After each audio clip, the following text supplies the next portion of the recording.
హరి ఓం శ్రీ గురుభ్యో నమః హరి ఓం.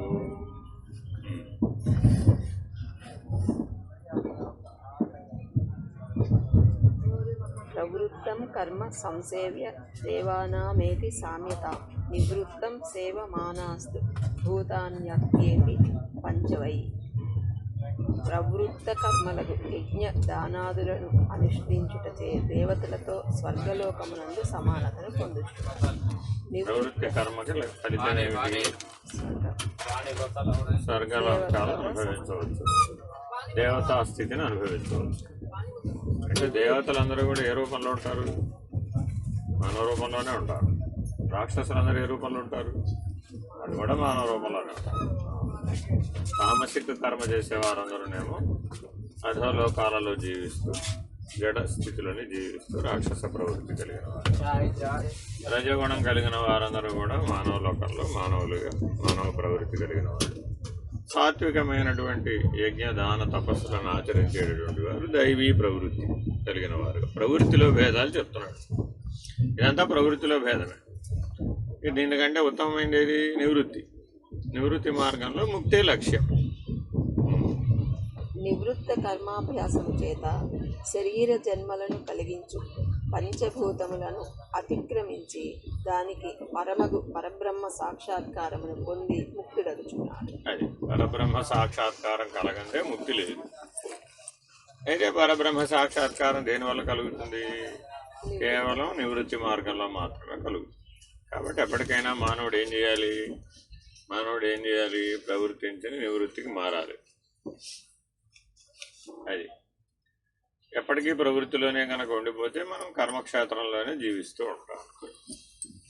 ఎప్పుడైతే నివృత్తి మార్గంలోకి మారుతామో అప్పుడు మనం జ్ఞాన ప్రధానంగా జీవిస్తాం. జ్ఞానానికి లక్ష్యం ఏమిటి అంటే పరబ్రహ్మ సాక్షాత్కారం. ఆ పరబ్రహ్మ నిర్ణయం కనుక ఎప్పుడైతే కలిగిందో అప్పుడు జీవన్ముక్తుడు అవుతాడు. హరి ఓం. హరి ఓం.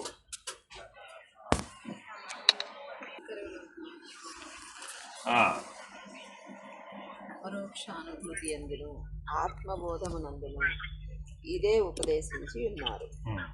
మనం ఆత్మబోధ పరిశీలించాం, అలాగే అపరోక్షానుభూతిని కూడా పరిశీలించాం. రెండింటిలో కూడా ఆత్మబోధ, తత్వబోధ, అపరోక్షానుభూతి ఇత్యాది ప్రకరణ గ్రంథాలన్నిటికీ ఈ నివృత్తి మార్గాన్ని మాత్రమే బోధిస్తాయి. దాంట్లో లక్ష్యం ఏమిటి? పరబ్రహ్మ సాక్షాత్కారం. దానివల్ల మనకు కలిగే నిర్ణయం ఏమిటి? జీవన్ముక్త అనుభవం. ఈ జీవన్ముక్త అనుభవం అనేది మానవుడు మాత్రమే పొందగలిగింది. దేవతలు పొందాలన్నా కూడా మళ్ళీ మానవుడుగానే పుట్టాలి. వాళ్ళు కూడా మళ్ళీ ఇంకో జన్మ ఎత్తాలి. ఎందుకని అంటే వాళ్ళలో సుఖభోగ లాలసత ఉంటుంది. అలాగే తామసిక ప్రవృత్తి కలిగిన రాక్షసులలో కూడా సుఖభోగ లాలసతే ఉంటుంది. స్థూల శరీరానికి సంబంధించిన సుఖభోగ లాలసతో జీవించే వాళ్ళేమో తమోగుణ సంపద. సూక్ష్మ శరీరమైనటువంటి సుఖభోగ లాలసతో జీవించే వాళ్ళేమో మానవులు, దేవతలు. అది దేవతలకు కూడా సూక్ష్మ శరీరమే. కాబట్టి ఎప్పటికైనా మనం స్థూల సూక్ష్మ కారణ శరీరాలు దాటినటువంటి మహాకారణ స్థితి అందు మనం జీవనాన్ని కనుక జీవించినట్లయితే అప్పుడు మనం జీవన్ముక్తులు అవుతాం. ఈ సత్యాన్ని మనకి శంకర భగవత్పాదులు అనేక ప్రకరణ గ్రంథాలు అందించారు.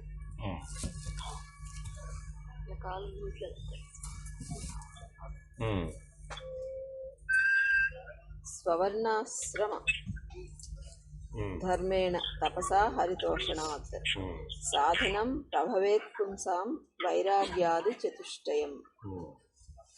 వారు ఏ అనుష్ఠాన పరులై ఉంటున్నారో దానికి విధింపబడి ఉండు ధర్మాచరణము చేతను తపస్సు చేతను పరమేశ్వరునకు కరుణ కలుగుట వల్లను జనులకు సాధనా చతుష్టయ సంపత్తి అనంబడు బ్రహ్మ సాక్షాత్కారమునకు తగిన సాధనము కలుగుచున్నది. కాబట్టి ఎప్పటికైనా మనం ఏం చేయాలి? అధికారిత్వాన్ని పొందాలి. అధికారిత్వం లేకుండా దాన్ని మనం అందుకోగలం. అంటే అర్థం ఏమిటి? కాలేజీలో చేరాలంటే 10వ క్లాస్ పాస్ అయ్యాలి.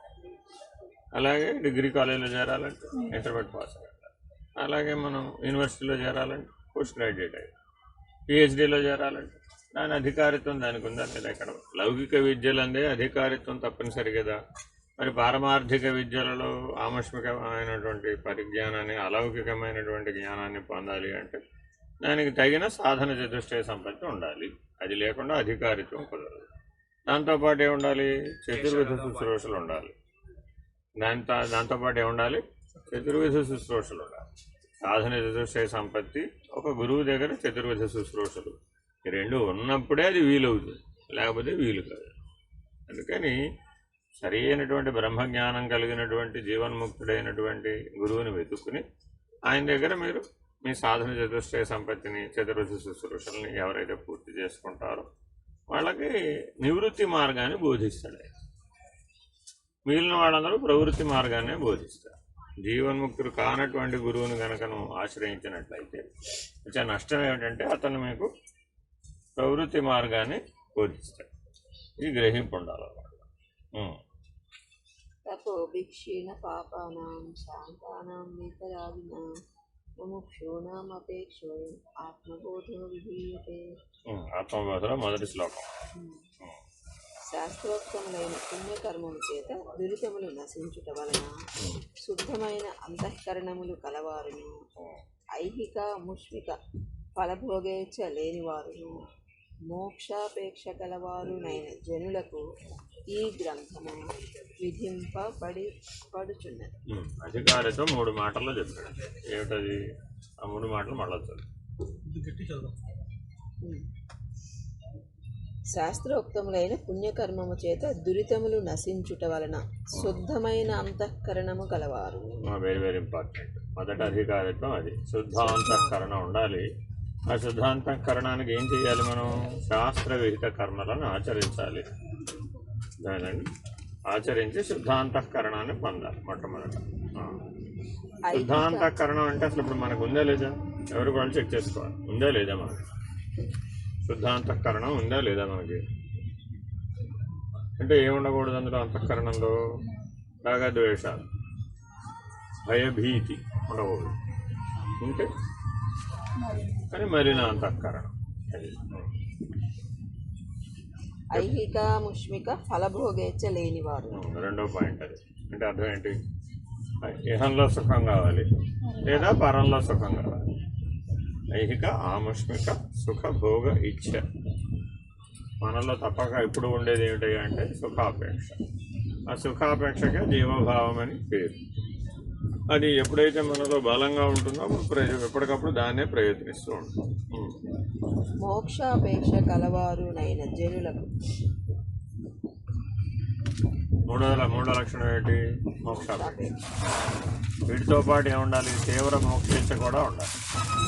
తీవ్ర మోక్షేచ్ఛ లేకపోతే సరిపోదా? అర్థమైందా? ఎప్పుడైతే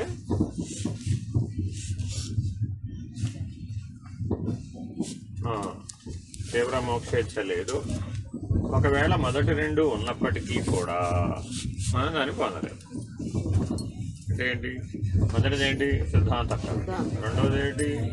ఐహిక ఆముష్మిక సుఖ అపేక్ష లేకపోవడం, వైరాగ్యం. ఈ 2 ఉన్నప్పటికీ తీవ్ర మోక్షేచ్ఛ అనేటటువంటిది కనుక మనకు లేకపోయినట్లయితే మనం పొందలేము.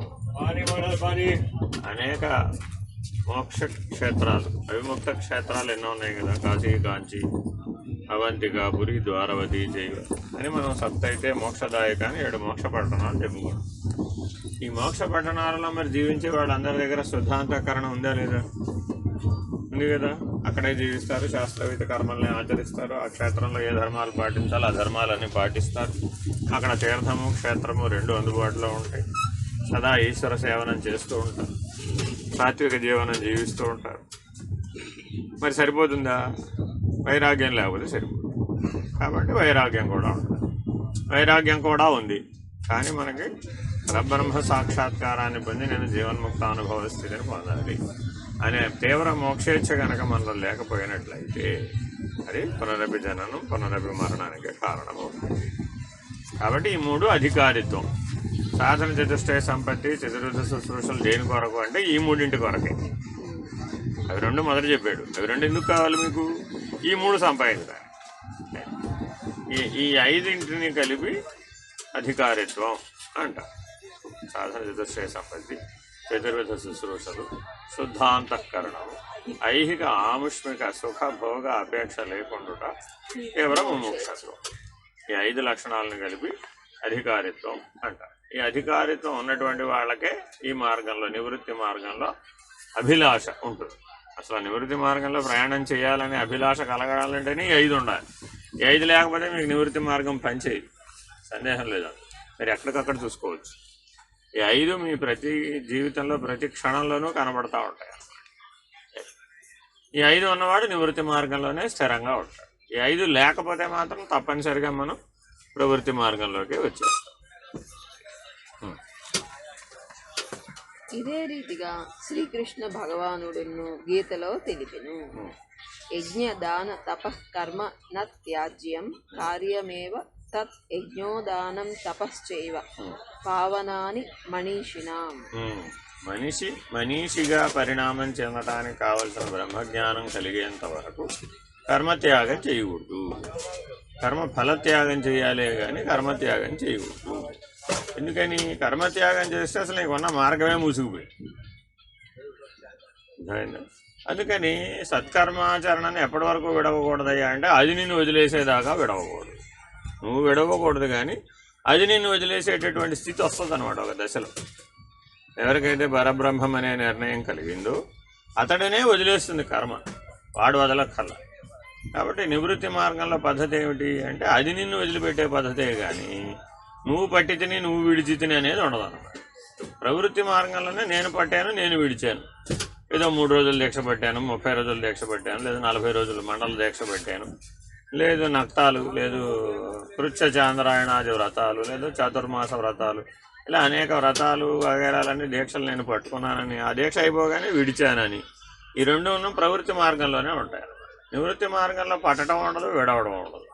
ఎందుకని ఎప్పుడూ వాడు ఒకే స్థితికే లక్ష్యం, జీవన్ముక్తానుభవమే వాడి లక్ష్యం, అంతకు తప్ప వేరేది లేదు. అందుకని జాగ్రత్తగా పరిణామం చెందాలి.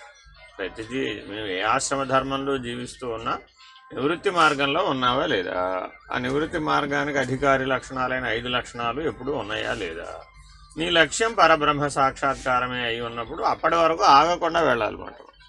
నివృత్తి మార్గంలో అడుగు అడుగుకి ఆగిపోతాం, ప్రవృత్తి మార్గంలో ఆగం. ఎందుకని? ప్రవృత్తి మార్గంలో ఫలితం నిన్ను పరిగెట్టిస్తూ ఉంటుంది, నివృత్తి మార్గంలో ఫలితం కనపడదు అసలు. ఎందుకని?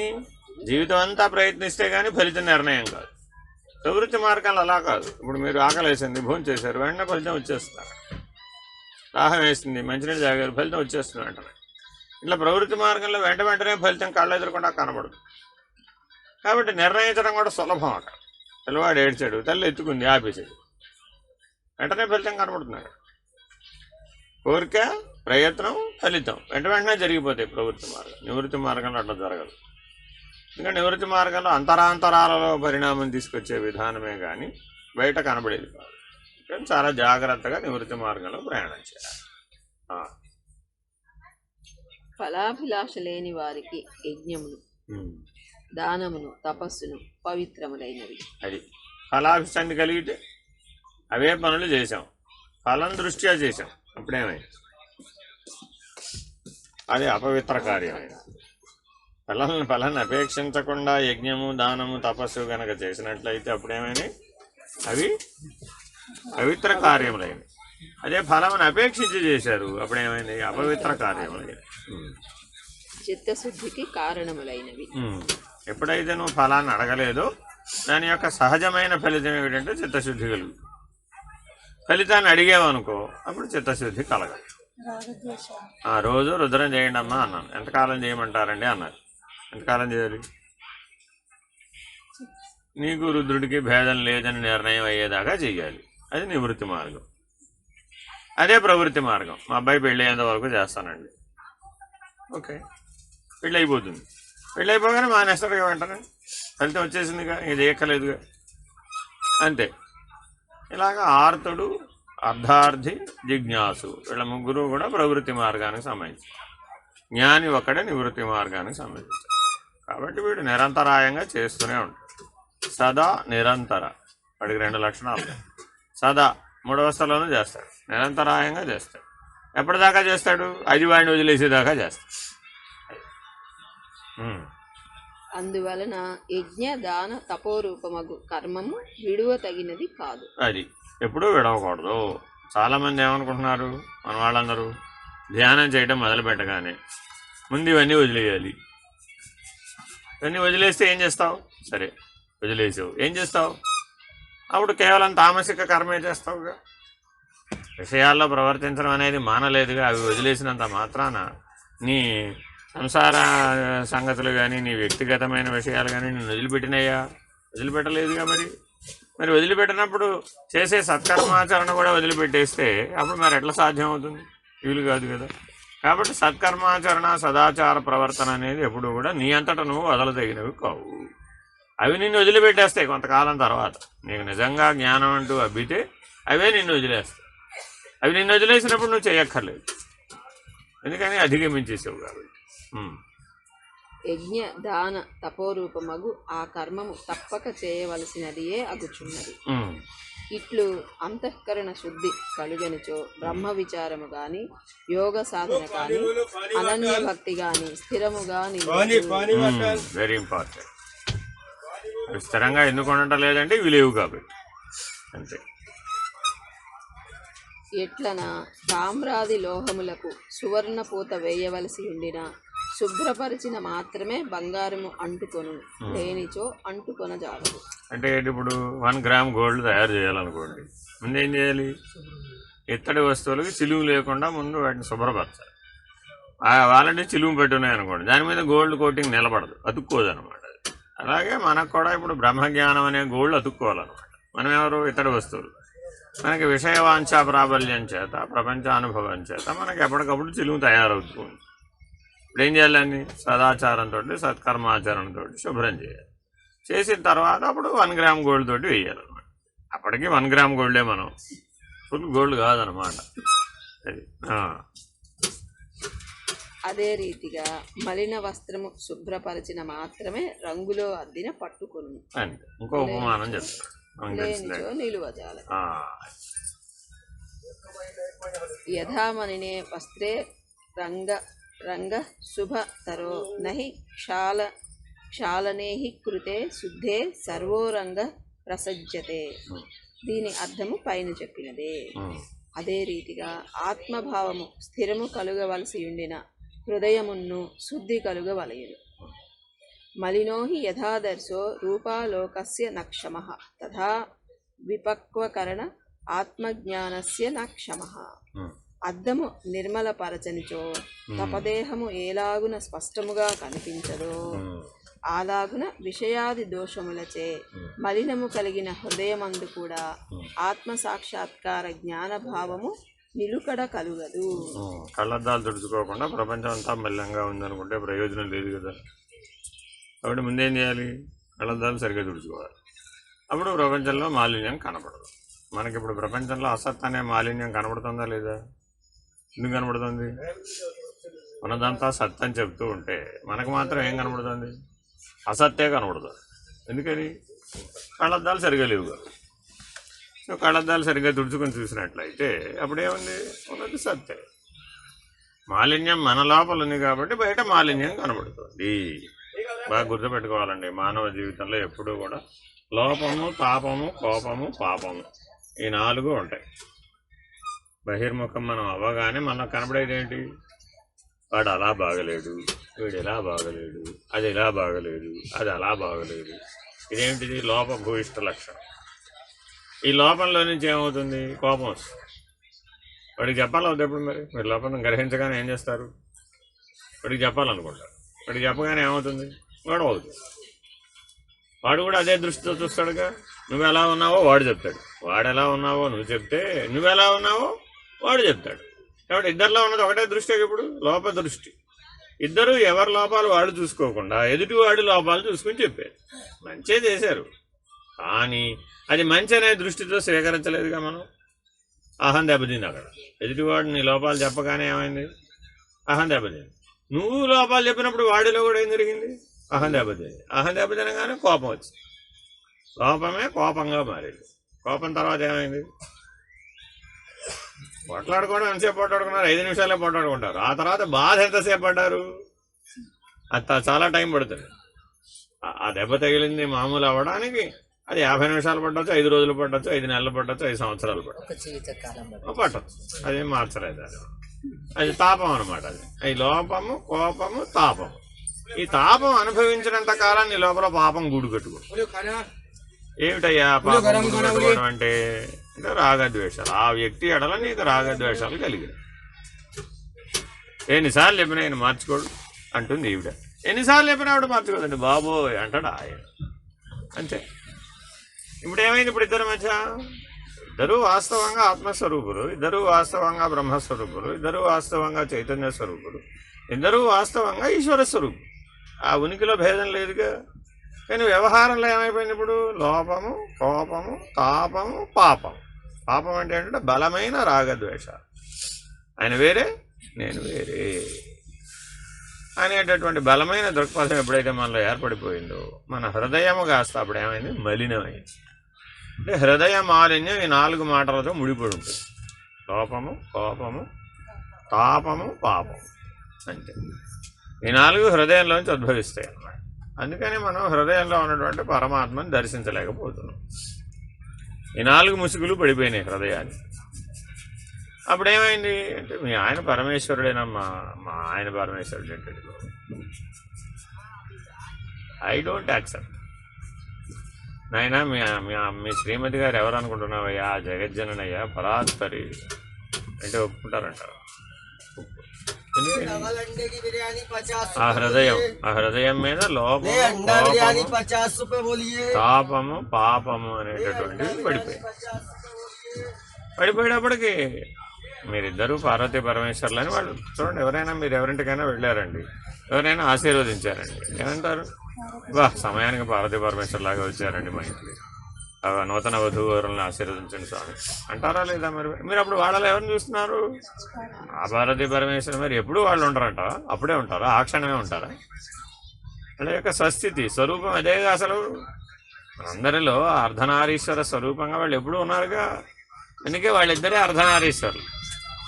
చూడండి, ముల్లోకాలను ఏలేటటువంటి ఆ త్రిమూర్తులు వాళ్ళ శక్తులు వాళ్ళలోనే కలిగి ఉన్నారు. వాళ్ళు బ్రహ్మగారేమో సరస్వతీదేవిని నాలుక మీద, వాణి హిరణ్య గర్భులు ఎక్కడున్నారు? ఆయనలో శబ్ద రూపంలో ఉన్నది ఆవిడే, ఆయనలో సంకల్ప రూపంలో ఉన్నది ఆవిడే. విష్ణుమూర్తి హృదయంలో లక్ష్మీదేవి ఉన్నది, బయట ఎక్కడ లేదు. అక్కడ పెద్ద చిక్కు అది. మనం బయట ఎక్కడ ఉందని వెతుకుతున్నాం, బయట ఎక్కడ ఉండదు. విష్ణుమూర్తి హృదయంలోనే లక్ష్మీ నివాసం. అంటే అర్థం ఏంటి? ఇప్పుడు ఎలా సంపాదించింది ఆవిడ? అటు విష్ణుమూర్తిలో లోపాలని, కోపాలని, తాపాలని, పాపాలని ఎంపిక చేసింది అంటారు. ఇప్పుడు వీళ్ళ ముగ్గురు కూడా వాళ్ళకి ఎందుకు అలా స్థానం లభించింది అంటే వాళ్ళ హృదయంలో ఈ 4 లక్షణాలు లేవు కాబట్టి వాళ్ళకి వాళ్ళ భర్తల యొక్క హృదయ స్థానంలో స్థానం లభించింది. అంతేనా కదా? మరి మనం మాత్రం అటు జీవిస్తున్నాం. మన ఎదుటివాడిలో ఉన్న లోపాలని, కోపాలని, తాపాలని, పాపాలని మాత్రమే పోగు చేసుకున్నాం, చూస్తాం. అప్పుడు మనకి ఈశ్వర భావన లేదుగా. ఈశ్వర భావనే లేనివాడికి ఆత్మభావం నిలబడుతుందా? నిలబడు. ఆత్మభావం నిలబడిన వాడికి బ్రహ్మభావం నిలబడుతుందా? నిలబడు. ఎదుటివాడి సంగతి ప్రపంచం ఎట్లా ఉంది నీకెందుకు? అది నీకు అనవసరం కదా. నీ జీవన్ముక్తి నీకు అవసరం. కానీ ప్రపంచం అంతా ముక్తి చెందితేనే నేను కూడా ముక్తుని అవుతానని అనుకుంటే అది ఎప్పటికీ అవ్వదుగా, కల్పాంతం వరకు కూడా అవ్వదు. అందుకని జీవన్ముక్తి అనేదానికి ఒక ఉపమానం ఏం చెప్తారంటే, సముద్రంలో నీళ్లు ఆవిరైనాయి, మేఘజలమైంది, మేఘజలం వర్షజలమైంది. ఆ వర్షజలం వడగళ్ళులాగా మళ్ళీ సముద్రంలోనే పడింది. ఆ వడగళ్ళు సముద్రంలో కలిసిపోవడానికి ఎంత టైం పడుతుంది? టైం అన్న పడుతుంది. అందుకని అందులో నుంచేగా తయారైనవి, అందులోనే కలిసిపోయింది. కాబట్టి స్వరూప జ్ఞానం కలిగినటువంటి వాడికి జీవన్ముక్తి అనేది ఎంత సమయంలో కలుగుతుందయ్యా అంటే, వడగళ్ళు సముద్రంలో కలిసిపోయినంత సమయంలోనే మీకు జీవన్ముక్త అనుభవం కలుగుతుంది. ఎట్లా జీవించడం నేర్చుకోవాలి. ఇది హృదయ పారిశుద్ధ్యం అంటే. మనం హృదయాన్ని ఇంత పరిశుద్ధంగా అట్టే పెట్టుకోవాలి. నిర్మల దర్పణమున దేహాదులు విస్పష్టముగా కనిపించినట్లు విశుద్ధాంతఃకరణమున ఆత్మ సాక్షాత్కారము స్పష్టముగా గోచరించును. విశుద్ధాంతఃకరణమే హృదయం, మలినాంతఃకరణమే జీవుడు. ఆసక్త బుద్ధి సర్వత్రా జితాత్మ విగతస్పృహ నైష్కర్మ్య సిద్ధిం పరమాం సన్యాసేనాధిగచ్చతి. ప్రాపంచికమైన సకలముల యందును సంగరహితమైన అంతఃకరణము కలవాడును, జయింపబడిన చిత్తము కలవాడును, దేని యందును ఆశలేని వాడును అగు ఆత్మజ్ఞానాసక్తి కలవాడు విధి ప్రకారము అనాత్మ భావములన్నింటినీ త్యజించుట వలన శ్రేష్టమైన నైష్కర్మ్య సిద్ధిని అనగా క్రియా అవస్థానరహితమైన స్వరూపాత్మ సిద్ధిని పొందుచున్నారు. ఎన్ని లక్షణాలు చెప్పాడో చూసుకోండి. 8 భాగాలుగా 8 భాగాలుగా చెప్తారు. ఆ 8 సరిగ్గా పట్టుకోవడం రావాలి.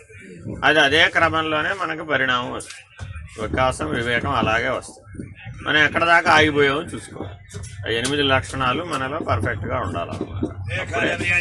అప్పుడే నైష్కర్మ్య సిద్ధి సాధ్యం, లేకపోతే సాధ్యం. మళ్ళా చదవండి. ఆ 8 భాగాలుగా చెప్పాడు. సంగరహితమైన అంతఃకరణము కలవాడు. మొదటి లక్షణం అది మనకుందా లేదా పరిశీలించుకోవాలి. సంగరహితమైన అంతఃకరణం అంటే ఎప్పటికప్పుడు అంతఃకరణం ఏదో ఒక దాంతో కలిసిపోతూ ఉంటుంది. ఒకటి కావాలంటూ ఉంటుంది, ఒకటి అక్కర్లేదంటూ ఉంటుంది, ఒకటి చెప్తూ ఉంటుంది. అది ఎప్పటికప్పుడు కలిసిపోయేటప్పటికి ఏమైపోయింది? దేంట్లో కలిసిపోతే ఆ లక్షణాలనే పొంది, ఆ ఆవరణాన్నే పొంది, ఆ కోపతాపాలనే పొంది, ఆ రాగద్వేషాలనే పొంది, ఆ ద్వంద్వాలనే పొంది. సంగతం వల్ల మనలో కనపడేది ఏమిటంటే ద్వంద్వాలు. ఆ సంగతం వదిలేస్తే ద్వంద్వాలు కనపడవు. కాబట్టి అంతఃకరణం ఎప్పుడు ఎలా ఉండాలి? సంగరహితంగా ఉండాలి. అసంగోహం. రెండవ లక్షణం జయింపబడిన చిత్తము కలవాడును. Very very important. జయించబడిన చిత్తం అంటే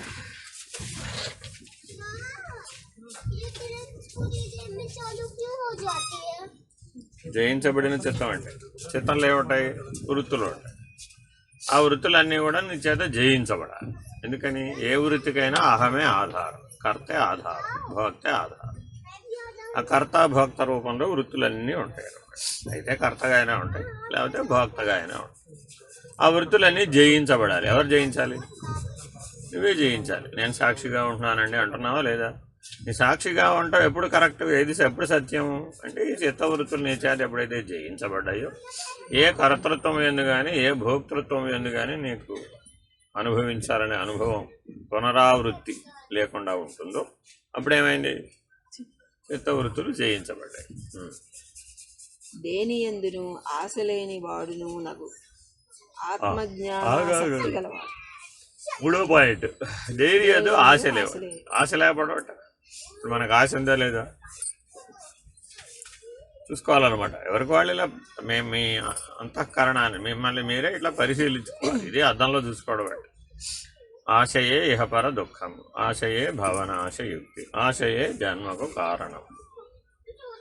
ఆశ అనే లత ఎప్పుడైతే జయించబడుతుందో, నిశ్శేషంగా నిర్మూలించబడుతుందో వాడికి జన్మ కలగదు, సందేహం లేదు. ఇది 3వ లక్షణం, వెరీ వెరీ ఇంపార్టెంట్.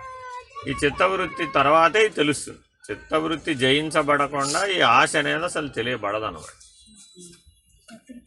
అంటే మొదటి పని లేకుండా రెండోది రాదు, రెండోది లేకుండా 3వ లక్షణం రాదు. 3వ లక్షణం అనమాట. అందుకే మనం ఆశ అంటే నాకేం అక్కర్లేదని అంటాడు ప్రతివాడు కూడా. కానీ సందర్భం వచ్చినప్పుడు అనడు.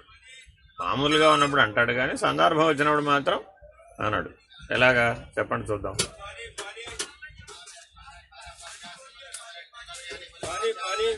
విశ్వేశ్వర దర్శనం అయ్యేటంత వరకు నేను నిద్రపోనండి.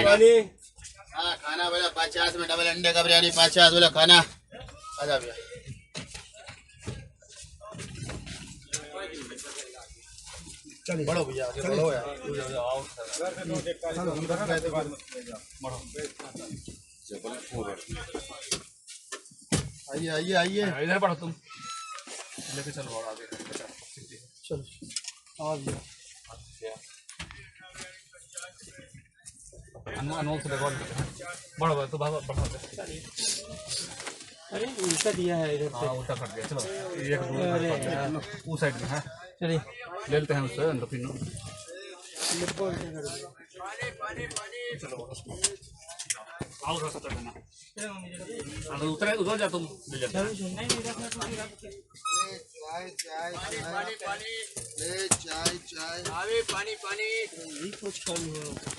पानी बोलिए पानी ले चाय चाय चाय पानी पानी बॉटल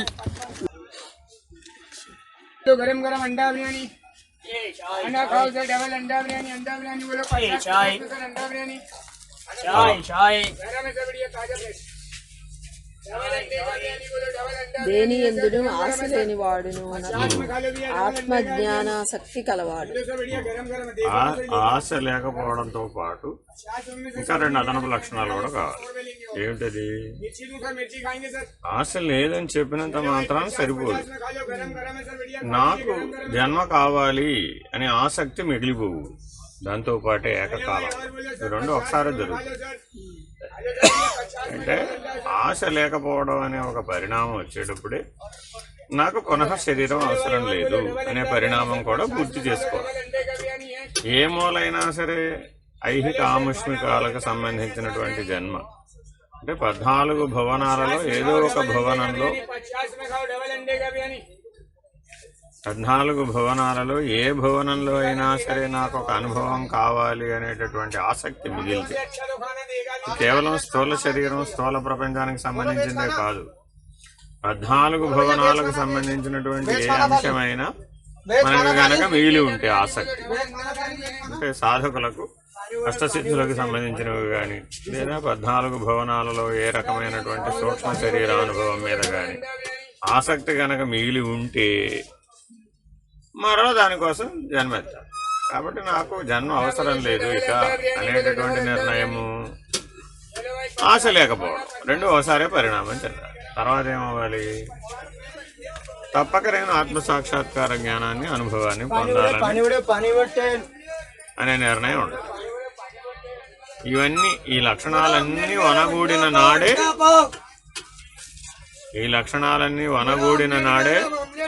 మనం ఆ నిర్ణయాత్మకమైన నివృత్తి మార్గంలో స్థిరంగా ఉంటాం. వీటన్నింటికి కలిపి నివృత్తి మార్గం అని పేరు. నేను జ్ఞాన మార్గంలో ఉన్నానండి, నేను సాక్షిగా ఉన్నానండి అంటే ఈ లక్షణాలన్నీ మనలో నిజ జీవితంలో ఆచరణలో ఉన్నాయో లేదో చూసుకోవాలి. ఆత్మజ్ఞానాసక్తి కలవాడు విధి ప్రకారము అనాత్మ భావనలన్నింటినీ త్యజించుట వలన శ్రేష్టమైన అంటే వీటికి ఆపోజిట్ ఇప్పటి వరకు చెప్పిన లక్షణాలన్నీ ఏమిటి? ఆత్మ లక్షణానికి ఆత్మభావంలో నిలకడ చెందడానికి ఉపయోగపడేవి. వీటికి వ్యతిరేకం ఉంటుంది కదా, అవన్నీ అనాత్మ భావన. వాటన్నిటిని మనం సమూలంగా ఛేదించాలన్నమాట. శ్రేష్టమైన నైష్కర్మ్య సిద్ధిని అనగా క్రియా అవస్థానరహితమైన ఆత్మస్వరూపాత్మ సిద్ధిని పొందుచున్నాము. నైష్కర్మ్య సిద్ధి అంటే ఏమిటో స్పష్టంగా నిర్వచనం చెప్తున్నారు. క్రియా అవస్థానరహిత ఆత్మస్వరూప సిద్ధి. ఏ కాలంలో కూడా కానీ ఏ కర్మ చేయాలని నీకు అనిపించదు, ఏ సంకల్పము లేదన్నమాట. సహజ నిర్వికల్ప సమాజనే నైష్కర్మ్య సిద్ధి అంటారు.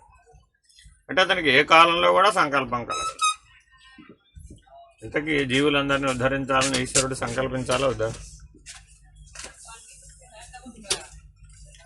జీవులందరినీ ఉద్ధరించాలని ఈశ్వరుడు సంకల్పించాలా వద్దా? అది నైష్కర్మ్య సిద్ధిలో ఉండదన్నమాట. నిష్కామకర్మలో ఉంటుందన్నమాట. అది తేడా. నిష్కామకర్మలో ఉంటుంది అది, కానీ నైష్కర్మ్య సిద్ధిలో ఉండదు. అందుకనే పరబ్రహ్మం అనే నిర్ణయం అయిన వాడే జీవన్ముక్తుడు. కేవలం ఆత్మ బ్రహ్మ ఈశ్వరుడు జీవుడు ద్వంద్వాలతో కూడుకున్నటువంటి మార్గంలో ఉన్నంతసేపు ఆ నిర్ణయం కాదనమాట. అందుకని పరబ్రహ్మ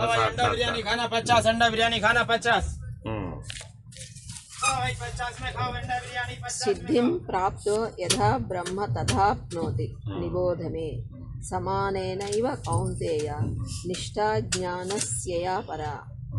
ఓ అర్జున, ఏది శ్రేష్టమైన బ్రహ్మజ్ఞానము యొక్క పర్యవసానమో నైష్కర్మ్య సిద్ధిని ఆత్మజ్ఞాన నిష్ఠారూపమైన అంతఃకరణ శుద్ధిని పొందినవాడై ఏ ప్రకారముగా ఏ జ్ఞాన నిష్ఠ చేత పరమాత్మను పొందుచున్నాడో ఆ ప్రకారము బ్రహ్మజ్ఞాన నిష్ఠను పొందదగిన క్రమమును సంక్షేపముగానే నా వలన తెలుసుకొను. తర్వాత చెప్పేదంతా చెప్తున్నారు అనమాట. ఇది తర్వాత చెప్పేదంతా దేనికోసం అంటే బ్రహ్మజ్ఞానం కోసమే. మనస్సును అతిక్రమిస్తే ఆత్మజ్ఞానం, మాయను అతిక్రమిస్తే బ్రహ్మజ్ఞానం. ఇవన్నీ చూసిన శ్రీ వ్యాస భగవానుడు బ్రహ్మసూత్ర ప్రథమమున అథాతో బ్రహ్మ జిజ్ఞాస అను దానిని అనుసరించియే ప్రవచించను. అది ఇప్పటి వరకు మొదటి సూత్రం గురించి చెప్పాడు. ఇదంతా ఇప్పటి వరకు అధికారిత్వం గురించి కదా చెప్పింది. అథాతో అన్నదానికి ఇంత వివరణ ఇచ్చాడు అనమాట. ఈ లక్షణాలన్నీ ఉండి ఈ లక్ష్యం కోసమే జీవించేవాడెవడో వాడే మాత్రమే ఈ అథాతో బ్రహ్మ జిజ్ఞాసకి సరిపోతాడు. కావుననే అంతఃకరణ శుద్ధి కలుగుటకు కారణమైన కర్మయోగమును వేరుపరచి జ్ఞానయోగమునకు అనుగుణ్యమగు భక్తి యోగములతో ఈ గ్రంథము ప్రారంభించడమైనది. అదిగా ఎంత ప్రియాంబుల్ చెప్పాడు అనమాట. మీరు ఏమండి ఈశ్వరారాధన ఎలా చేయాలి దగ్గర మొదలు పెట్టలేదు, కర్మాచరణ దగ్గర ఈ గ్రంథాన్ని మొదలు పెట్టలేదు. ఎందుకని? అదంతా అంతఃకరణ శుద్ధికి సంబంధించినటువంటి విషయం. శుద్ధాంతఃకరణం కలిగిన వాళ్లే నివృత్తి మార్గంలో ప్రవేశించడానికి అధికారులు కాబట్టి భక్తి మార్గంతో ప్రారంభిస్తున్నాను. సద్భక్తి అనన్య భక్తిని ప్రతిపాదిస్తున్నాడు. మరియు గీతలో ఈ తత్వమును గురించియే ఉపదేశింపబడుచున్నది. అందుకే ముందు కూడా భగవద్గీతలో ఏం చేశారు? కర్మషట్కం 6 అధ్యాయాలు చెప్పిన తర్వాత మళ్ళీ ఇక ఆ అంశాన్ని తర్వాత దాంట్లో ఎత్తుకోడిగా భక్తి షట్కంలో కానీ జ్ఞాన షట్కంలో కానీ మళ్ళీ ఈ కర్మ షట్కంలో చెప్పిన అంశాల గురించి మాట్లాడేగా. ఎందుకని? దాటేసావుగా, అధిగమించేసావు కదా, కాబట్టి దీని గురించి చెప్పకండి. ఏషాం త్వంతగతం పాపం జనానాం పుణ్యకర్మణాం తే ద్వంద్వ మోహ నిర్ముక్తా భజంతే మాం దృఢవ్రతాః. నిష్కామ పరమగు సత్కర్మల ఆచరించిన ఏ జనుల యొక్క పాపమైతే హృదయమున నశించినదైనదో అట్టివారు సుఖదుఃఖ శీతోష్ణ స్థితి నింద రాగద్వేషములే నిమిత్తముగా కల ద్వంద్వము చేత విడువబడిన వారై తమ అనుష్ఠానమందు దృఢవ్రత నిష్ఠ కలవారై నన్ను పొందుతున్నారు. పరుషంగా మాట్లాడడం ఉందండి. జ్ఞాని పరుషంగా మాట్లాడతాడా? మాట్లాడు. ఎందుకని? శుద్ధాంతఃకరణం అయిపోయింది కాబట్టి పరుషంగా మాట్లాడడానికి వీలు కాదు. అతనికి అప్రియమైనటువంటి మాట్లాడే ఆసక్తి కానీ దాని యందు ఉపరతి కానీ ఉండదు అన్నమాట. కానీ మరి ఇప్పుడు ఆ స్థితిలో ఉన్నవాడికి మీరు డైరెక్ట్గా నివృత్తి మార్గం చెప్పాలంటే ఎట్ట చెప్తారు? చెప్పలేరు. ప్రతి ఒక్కరిని దూషించేటటువంటి పరుష వాక్యాలతో జీవించేటటువంటి వ్యక్తి ఉన్నాడంటే ఇప్పుడు ఆయన దగ్గరికి వెళ్ళి నువ్వు అర్జెంటుగా ఆత్మజ్ఞానం పొందు బ్రహ్మజ్ఞానం పొందంటే వింటాడంటావా? అన్నాడు కదా. అలాగే ఏ రకమైనటువంటి దుర్వాసన దుష్కర్మాచరణ కలిగినటువంటి వాడి దగ్గరికి వెళ్ళైనా సరే మీరు ఆత్మజ్ఞానం పొందండి బ్రహ్మజ్ఞానం పొందండి అంటే వీలవుతుందంటారా? వాళ్ళని సరాసరి నివృత్తి మార్గంలో ప్రవేశపెట్టడానికి వీలవుతుందా? వీలవుదా? అందుకని మత్తు పానీయాలను పుచ్చుకునే వాళ్ళు కానీ లేదా ఇతరత్ర ఏ రకమైనటువంటి మత్తులో మునిగిపోయిన వాడైనా సరే ముందు తప్పక ఏం పొందాలి? శుద్ధాంతఃకరణను పొందాలి. దాంట్లో బయటపడాలి. మొట్టమొదటి పడితే తప్ప వీలు కాదు. అందువల్ల మొదటి పరిణామం చెందడానికి ఎక్కువ సమయం పడుతుంది. అధికారిత్వం సంపాదించడానికి సమయం ఎక్కువ పట్టవచ్చేమో కానీ నిర్ణయం అవడానికి సమయం ఏం పట్టేది ఏముండదు. ఇందువల్ల ఎవరారంభించిన వ్రతము దృఢముగా ఉండకపోవుచున్నదో అంతఃకరణములో గల దోషము నశింపకపోవుటయే దానికి కారణమని తెలియందగినది. అది భక్తి అంటే ఏమిటి? దృఢవ్రత చిత్తము కలిగిన ఉండటమే భక్తి. నేను ఎప్పటికైనా నాకు ఈశ్వరుడికి భేదం లేదు, జీవుడికి బ్రహ్మమునకు భేదం లేదనేటటువంటి భక్తిని కలిగి ఉండాలి, దీక్షను కలిగి ఉండాలి. జీవితకాలం దీక్ష స్వీకరిస్తున్నాను, నేను దృఢవ్రతాన్ని కలిగి ఉన్నాను అనేదే భక్తి. అంతేగాని తత్కాలవత్ భక్తి కాదు ఇది. అంటే అర్థం ఏంటి? దేవుడి గుడిలో కూర్చున్నంతసేపే భక్తి, లేదా దేవుడి మందిరం తలుపులు తీస్తేనే భక్తి, మూసేస్తే లేదుగా. దానంటే దేవుడు ఎప్పుడు ఉన్నాడంటే అక్కడే తత్కాలవతే, అంతే. దేవుడు ఎప్పుడు ఉన్నాడంటే ఒప్పుకోడు. అట్లా దృఢవ్రతం ఎందుకు లేదు? ఏది మనం జీవితకాలం దీక్షలుగా ఎందుకు పాటించడం లేదు అంటే శుద్ధాంతఃకరణం లేదు. మనం కూడా అనేక దీక్షలు తీసుకోమా? పౌర్ణమి అనేది అట్ల వ్రతం 33 పౌర్ణాలు వ్రతం చేస్తాం. 33 అయిపోగానే 34ది రాగానే అవి అయిపోయింది, ఉద్యాపన అయిపోయిందండి బాబు. మంగళగౌరి వ్రతం చేస్తున్నారు లేదా, వరలక్ష్మి వ్రతం చేస్తున్నారు లేదా, వినాయక చవితి వ్రతం చేస్తున్నారు లేదా, ఇవన్నీ వ్రతాలే.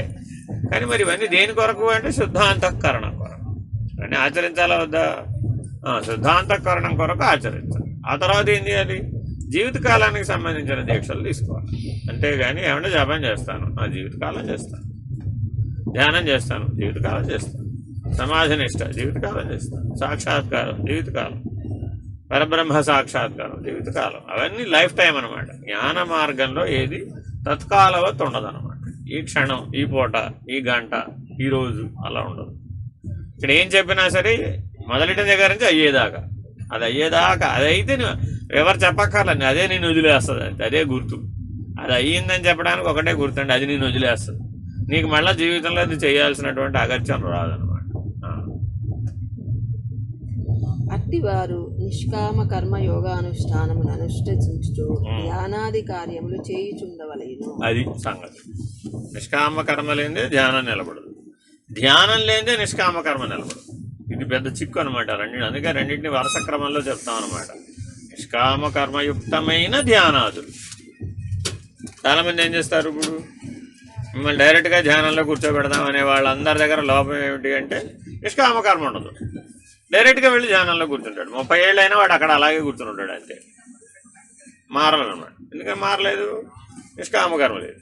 ఈ సేవాయోగం నిష్కామ కర్మ చేసేవాళ్ళు ఉంటారు, వీళ్ళెవరూ ధ్యానం చేయరు. ధ్యానం చేయకపోతేనేమో ఆంతరిక పరిణామం రాదు. నిష్కామ కర్మయోగం లేకపోతే స్థిరత్వం ఉండదు. పరిణామము జరగాలి, స్థిరత్వము ఉండాలి. పండిన పండు మళ్ళా కాయ అయిపోకూడదు కదా ఎప్పటికప్పుడు. నిష్కామ కర్మ లేనప్పుడు ఏమైపోయింది? పండు కాస మళ్ళీ కాయ అయిపోతుడు, వెనక్కి వచ్చేస్తుంటాడు. కాసేపు వృద్ధుడిని అంటాడు, విషయం రాగానే మళ్ళీ నేను ఇవ్వకుండా అంటాడు. ఏమిటి తేడా అంటే, నిష్కామ కర్మయోగం ఉండి ధ్యానం చేశాడు అనుకోండి, ధ్యానంలో ఉన్నంతసేపు ఏమంటాడు, నేను జ్ఞానండి, నేను ఆత్మస్వరూపుడు, నేను బ్రహ్మస్వరూపుడు. మళ్ళా ధ్యానం అయిపోయింది, బయటకు వచ్చాడు. బయటికి రాగానే ఏమైంది? ప్రపంచం, తను, శరీరం, సంసారం కనపడ్డాయి. కనపడగానే అందులో ఏముంటాయి? మూడిట్లోనూ ఉండేది విషయాలే. ఇక్కడ ఎలా ఉన్నాడు ఇప్పుడు? ఆ జ్ఞాన వృద్ధుడు పోయాడు, వెంటనే ఎందులోకి వచ్చేసాడు? కర్మక్షేత్రంలో ఉన్నటువంటి యువకుడు బయటకు వచ్చేసాడు. నేను 20 ఏళ్ళప్పుడు ఎన్ని తిన్నానో తెలుసా? 12 దోశలు తినేవాడు అని గుర్తుకు వస్తాను అనమాట. అది గుర్తుకు రాగానే ఏమైనప్పుడు మళ్ళా మామూలే కదా అయిపోయాయి. అందువల్ల ఏమిటి? ఇది ఒకదాన్ని ఒకటి పరిపూరకం, సంపూరకం అనమాట. అంటే ధ్యానంలో వచ్చే లోపాలను నిష్కామ కర్మయోగం పూరిస్తుంది, నిష్కామ కర్మయోగంలో వచ్చే లోపాలను ధ్యానం పూరిస్తుంది. కాబట్టి రెండు ఆచరించాలి. ఒకటి ఆచరిస్తే పంచరం. కేవలము బ్రహ్మతత్వమును ఉపదేశించిన శ్రీ దత్తాత్రేయులు కూడా ఈశ్వరానుగ్రహము కలవారే. Very very important. తత్వాన్ని ఉపదేశించాలి అంటే ఎవరైనా సరే ఈశ్వరానుగ్రహం వలనే తత్వాన్ని ఉపదేశించగలుగుతారు, ఎవరైనా సరే. అద్వైత బ్రహ్మమును పొందగల మార్గమును ఉపదేశించను. ఈశ్వరానుగ్రహ దేవ గురు స్వరూపాలు ఎన్ని? కృతయుగంలో దత్తాత్రేయుడు, అన్ని యుగాలకి ముందేమో దక్షిణామూర్తి. సృష్టి ఆరంభంలో దక్షిణామూర్తి, తర్వాత దత్తాత్రేయుడు, ఆ తర్వాత ద్వాపరం, త్రేతాయుగంలో వశిష్ఠుడు, ద్వాపరంలో వ్యాసుడు, తర్వాత కలియుగంలో శంకర భగవత్పాదుడు. అది వరుసక్రమం. ఈశ్వరానుగ్రహ దేవ పుంస అద్వైత వాసన మహాభయ పరిత్రాణ అవధూత గీత విత్రాణముపజాయతే. అంటే నీకు 100 జన్మలలో కనుక నువ్వు చేసిన పుణ్యాన్ని వాడుకోకుండా ఉంచుకున్నట్లయితే, అంటే సుఖ అపేక్ష కదా పుణ్యం వలన, సుఖ రూపంలో దాన్ని అనుభవించకుండా కనుక అలాగే ఉండిపోయినట్లయితే, ఆ శతజన్మార్జితమైన సుకృత ఫలం అంతా ఒకే జన్మలో కనుక నీకు కలిస్తే అప్పుడు నీకు అద్వైత వాసన కలుగుతుంది. అప్పటిదాకా కలగదు. అంటే ఎప్పటికప్పుడు మనం ఎట్లా ఉండాలంటే, ఇప్పుడు నిష్కామ కర్మను ఆచరిస్తూ కర్మ ఫలితం మీద అపేక్ష లేకుండా సుకృతం సదాచారాన్ని పాటిస్తూ జీవిస్తే, అలా ఒక 100 జన్మలు కనుక జరిగితే ఆ 100 జన్మల ఫలితం అంతా కలిపి ఒక జన్మలోనే కనుక నీకు ఫలిస్తే అప్పుడు జీవన్ముక్తుడైనటువంటి గురువు లభిస్తాడు. లభించి నీకు అద్వైత వాసనను మేల్కొలుపుతాడు. అప్పుడు ఆ అద్వైత వాసన యొక్క ప్రభావం చేత నీకు జీవ బ్రహ్మైక్యం, జీవేశ్వరైక్యం అనేటటువంటి నిర్ణయాత్మక జ్ఞానం కలుగుతుంది. పుంసాం అద్వైత వాసన, అదే అన్నిటికంటే ఉత్తమమైనటువంటి ఈశ్వరానుగ్రహం. అద్వైత వాసనాలబ్ధి కలగడమే ఈశ్వరానుగ్రహం. మిగిలిందంతా కర్మచక్రమే. సంసార బంధముల నుండి విముక్తి పొందుటకు అభిలాష గల వారికి ఈశ్వరానుగ్రహము వల్లనే జనన మరణ దుఃఖరూపమగు సంసారము నుండి విమోచనమును. బ్రహ్మము ఒకటి మాత్రమే కలదు, రెండవది కొంచెమైనను లేదని కలిగేడు అద్వైత భావమును సిద్ధించును. సంసార రూపం నివర్తించాలి, ఒక్కటి మాత్రమే ఉందని తెలియాలి, బ్రహ్మమే అయి ఉన్నదని కూడా తెలియాలి. కావున దైవభక్తి దృఢముగా కలిగిన మాత్రమే ద్వైత ప్రపంచ బాధ నశించును. Very very important. నేనున్నాను, నా ప్రపంచం ఉంది, నేను బాగుండాలి, ప్రపంచం బాగుండాలి, అందరూ బాగుండాలి, అందులో నేను ఉండాలి. ఈ మధ్య అన్ని చోట్ల అది కనబడుతుంది చూడండి మీకు. అంటే ఎన్ని ఒప్పుకున్నావు ఇప్పుడు? అందరూ అనేకత్వాన్ని ఒప్పుకున్నావు, నేను ఒప్పుకున్నావు, అలా బాగుండాలి అది కూడా ఒప్పుకున్నావు. దీన్నే సంసార భావన అంటున్నాడు అనమాట. అనేకత్వాన్ని ఎప్పుడైతే ఒప్పుకుంటావో అనేకత్వంలో ద్వైతం ఇమిడి ఉంది కదా, ద్వంద్వం ఇమిడి ఉంది కదా. కాబట్టి అద్వైతంలో ఎవరున్నారు? ఉన్నదంతా ఆత్మస్వరూపమే, ఉన్నదంతా బ్రహ్మస్వరూపమే. అంటే బాగుండాలంటే ఏమిటి మళ్ళా? చూడండి, మీరంతా పూజ చేసేసారండి, అంతా పూర్తి చివరికి వచ్చేసినాక ఏమంటున్నారు? లోకా సమస్త సుఖినో భవంతు అంటే ఎన్నింటిని ఒప్పుకున్నావు ఒకేసారి? 14 లోకాలు ఒప్పుకున్నావు. అందులో ఉన్న లోకములు, లోకేశులు, లోకస్థులు, లోకేశ్వరులు, ఇంతమందిని ఒప్పుకున్నావు. ఏమని అడుగుతున్నావు? పైగా అందరూ సుఖంగా ఉండాలని కూడా కోరుతున్నావు. కాబట్టి అది దేనికి కారణమైంది? కర్మక్షేత్రానికి కారణమే. పునరావృత్తిని చెందుతూ ఉంటుంది. ఉన్నదంతా ఆత్మస్వరూపమే అయితే, ఉన్నదంతా బ్రహ్మస్వరూపమే అయితే నువ్వేం కోరతావు? ఇక కోరటానికి రెండవది ఏది కదా. రాహుగ్రస్తస్య సోమస్య యథా జ్ఞోత్సాన భాసతే తథా తమోభిభూతానాం నశ్యతే సుఖం. ఏలాగున రాహుకేతువులచే గ్రస్తమైన సోమసూర్యుల యొక్క ప్రకాశము కొంచెమైనను కనబడక ఆవరణమైపోవును, అలాగున అజ్ఞానముచే ఆవృతమైన హృదయము గల జీవుల యొక్క ఆత్మ ప్రకాశమును ఆవరణమైపోయి శాశ్వతమైన దివ్య సుఖమును పొందజాలదు. మన గురించే చెప్తున్నారు. మనకి ఎందుకు ఎప్పుడు ఆత్మభావం కలగడం లేదు? రాహుకేతువులు నిజంగా లేరు. వాళ్ళు రాహుకేతువులు అనేవాళ్ళు అసలు లేరు, ఛాయాగ్రహాలు కదా. అంటే అర్థం ఏమిటంటే భూమి యొక్క ఛాయ చంద్రుడి మీద, చంద్రుడి యొక్క ఛాయ భూమి మీద, సూర్యుడు, ఈ 2 ఛాయలు కలిసి సూర్యుడికి అడ్డంగా రావడం వలన కాసేపు సూర్యగ్రహణం ఏర్పడినట్టు, కాసేపు చంద్రగ్రహణం ఏర్పడినట్లు భూమి, సూర్యుడు, చంద్రుడి మధ్యలోనే జరుగుతుంది ఈ పని. అంతేగాని నిజంగా మన వాళ్ళు ఎక్కడొక్కడ రాహుకేతులు ఉన్నారని వాళ్ళు వచ్చి సూర్యుడిని చంద్రుడిని మింగేశారనే పద్ధతిలో చెప్పలేదు. అది కిడ్ స్టోరీ. ఏంటంటే వాస్తవంగా ఏం చెప్పారు? వాళ్ళిద్దరు లేరు, కానీ లేనటువంటి వాళ్ళు ఉన్న సూర్యచంద్రులను గ్రసించినట్లుగా నీకు తత్కాలవత్ కనబడుతుంది. తత్కాలవత్ గుర్తుపెట్టుకోండి, తత్కాలవత్ కనబడుతుంది. ఆ గ్రహణ కాలంలో నువ్వు సాధన చేసి తెలుసుకున్నట్లయితే ఏం తెలుసుకోవచ్చు? నువ్వు సర్వదా ఆత్మస్వరూపుడువే అయి ఉన్నప్పటికీ తత్కాలవత్ జీవుడిగా కనబడతావు. దానికి 24 గంటలను 23 గంటల 59 నిమిషాలు ఆత్మస్వరూపంలోనే ఉంటావు. ఒక్క నిమిషమే నువ్వు జీవుడిగా ఉంటావు. వాస్తవానికైతే అదే. కానీ నిజంగా రోజువారీ జీవితంలో అలా ఉంటున్నామా? ఉండటం లేదు. 23 గంటల 59 నిమిషాలు జీవుడిగా ఉండి ఒక్క నిమిషమే ఆత్మస్వరూపుడుగా ఉంటాం. ఎందుకని? శుద్ధాంతకరణం లేకపోవడం, మలిన హృదయంగా ఉండటం. ఎందుకు అంటే శరీరం నిలబడాలంటే ఒక వెంట్రుక వాసంత ఎరుక సరిపోతుంది. ఆ వెంట్రుక వాసంత ఎరుకతో జీవించవచ్చుగా. ఆ వెంట్రుక వాసి ఎరుక అంటే ఎంత? 1 నిమిషం, 1 మినిట్ సరిపోతుంది. అది మిగిలిన 23 గంటల 59 నిమిషాలు ఆత్మభావంలో బ్రహ్మభావంలో ఉండొచ్చు, సరిపోతుంది. జీవన్ముక్తుడు అట్లా ఉంటాడనమాట. ఆ ఒక్క నిమిషమే వాడికి జీవభావం తత్కాలవత్ శరీరం నిలబడి ఉండటానికి కలుగుతుంది, అంతే. మిగిలిన టైం అంతా వాడు ఎప్పుడు అందులోనే ఉంటాడు. అయితే రివర్స్, జీవన్ముక్తుడు కానివాడు ఎట్లా ఉంటాడు?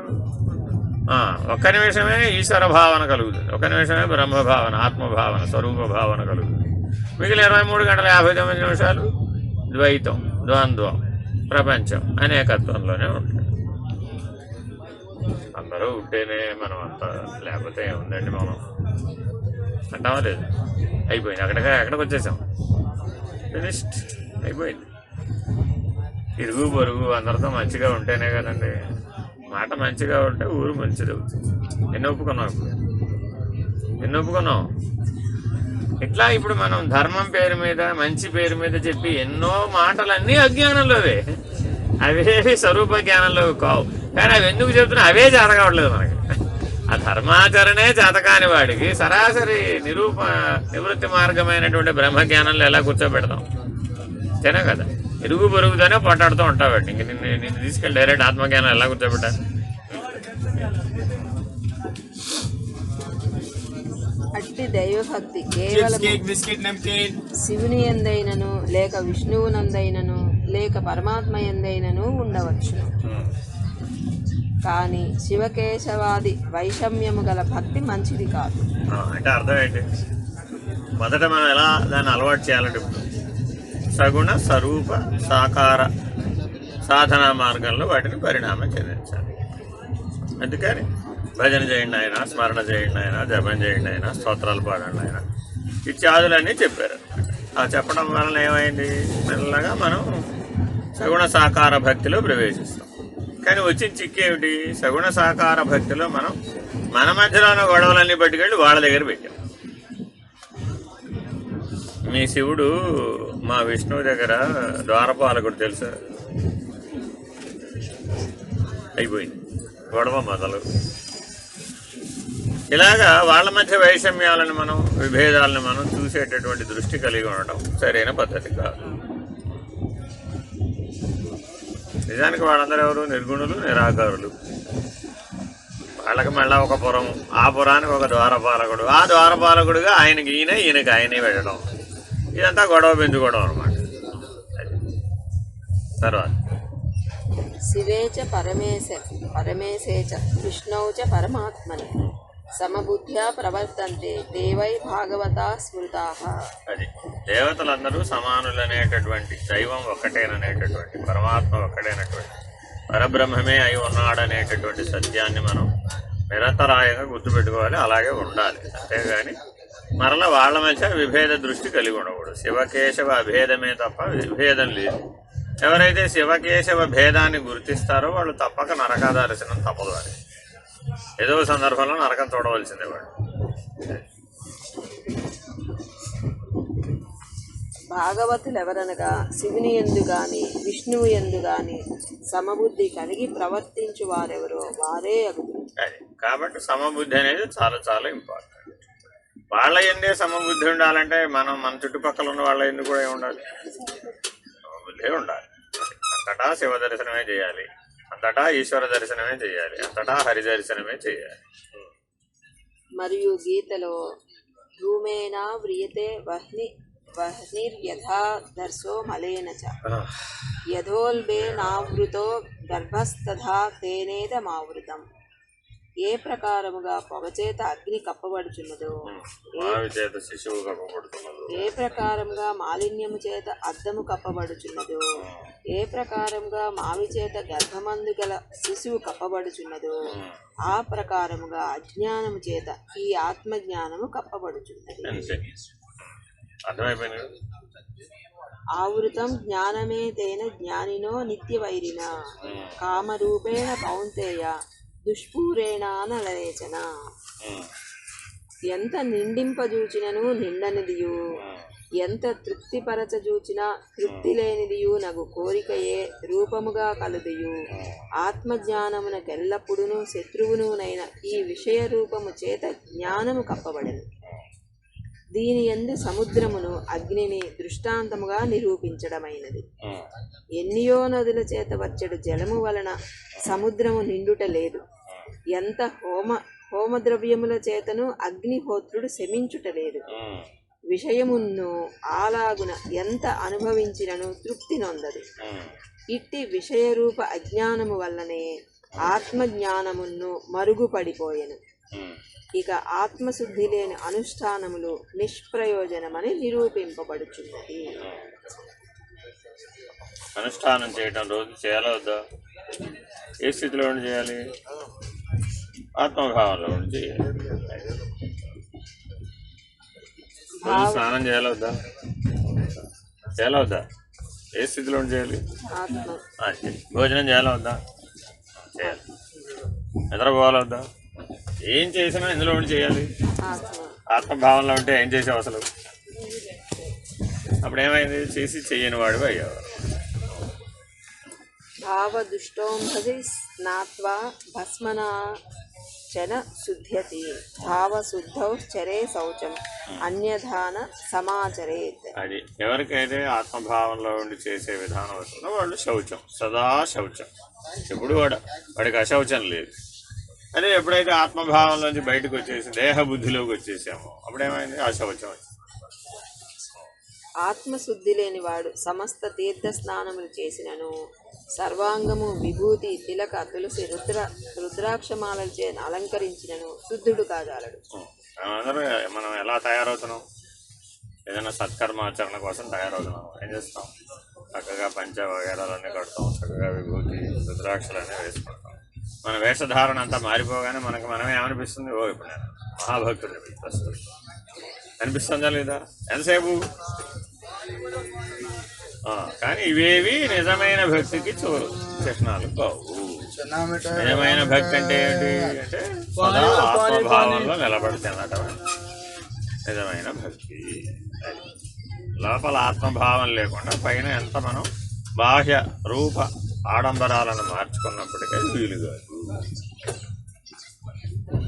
ఎందుకు దేవాలయాల్లోకి సెల్ ఫోన్లను అనుమతించడం లేదు? లేకపోతే దేవుడితో సెల్ఫీ దిగితే బాగుంటుంది.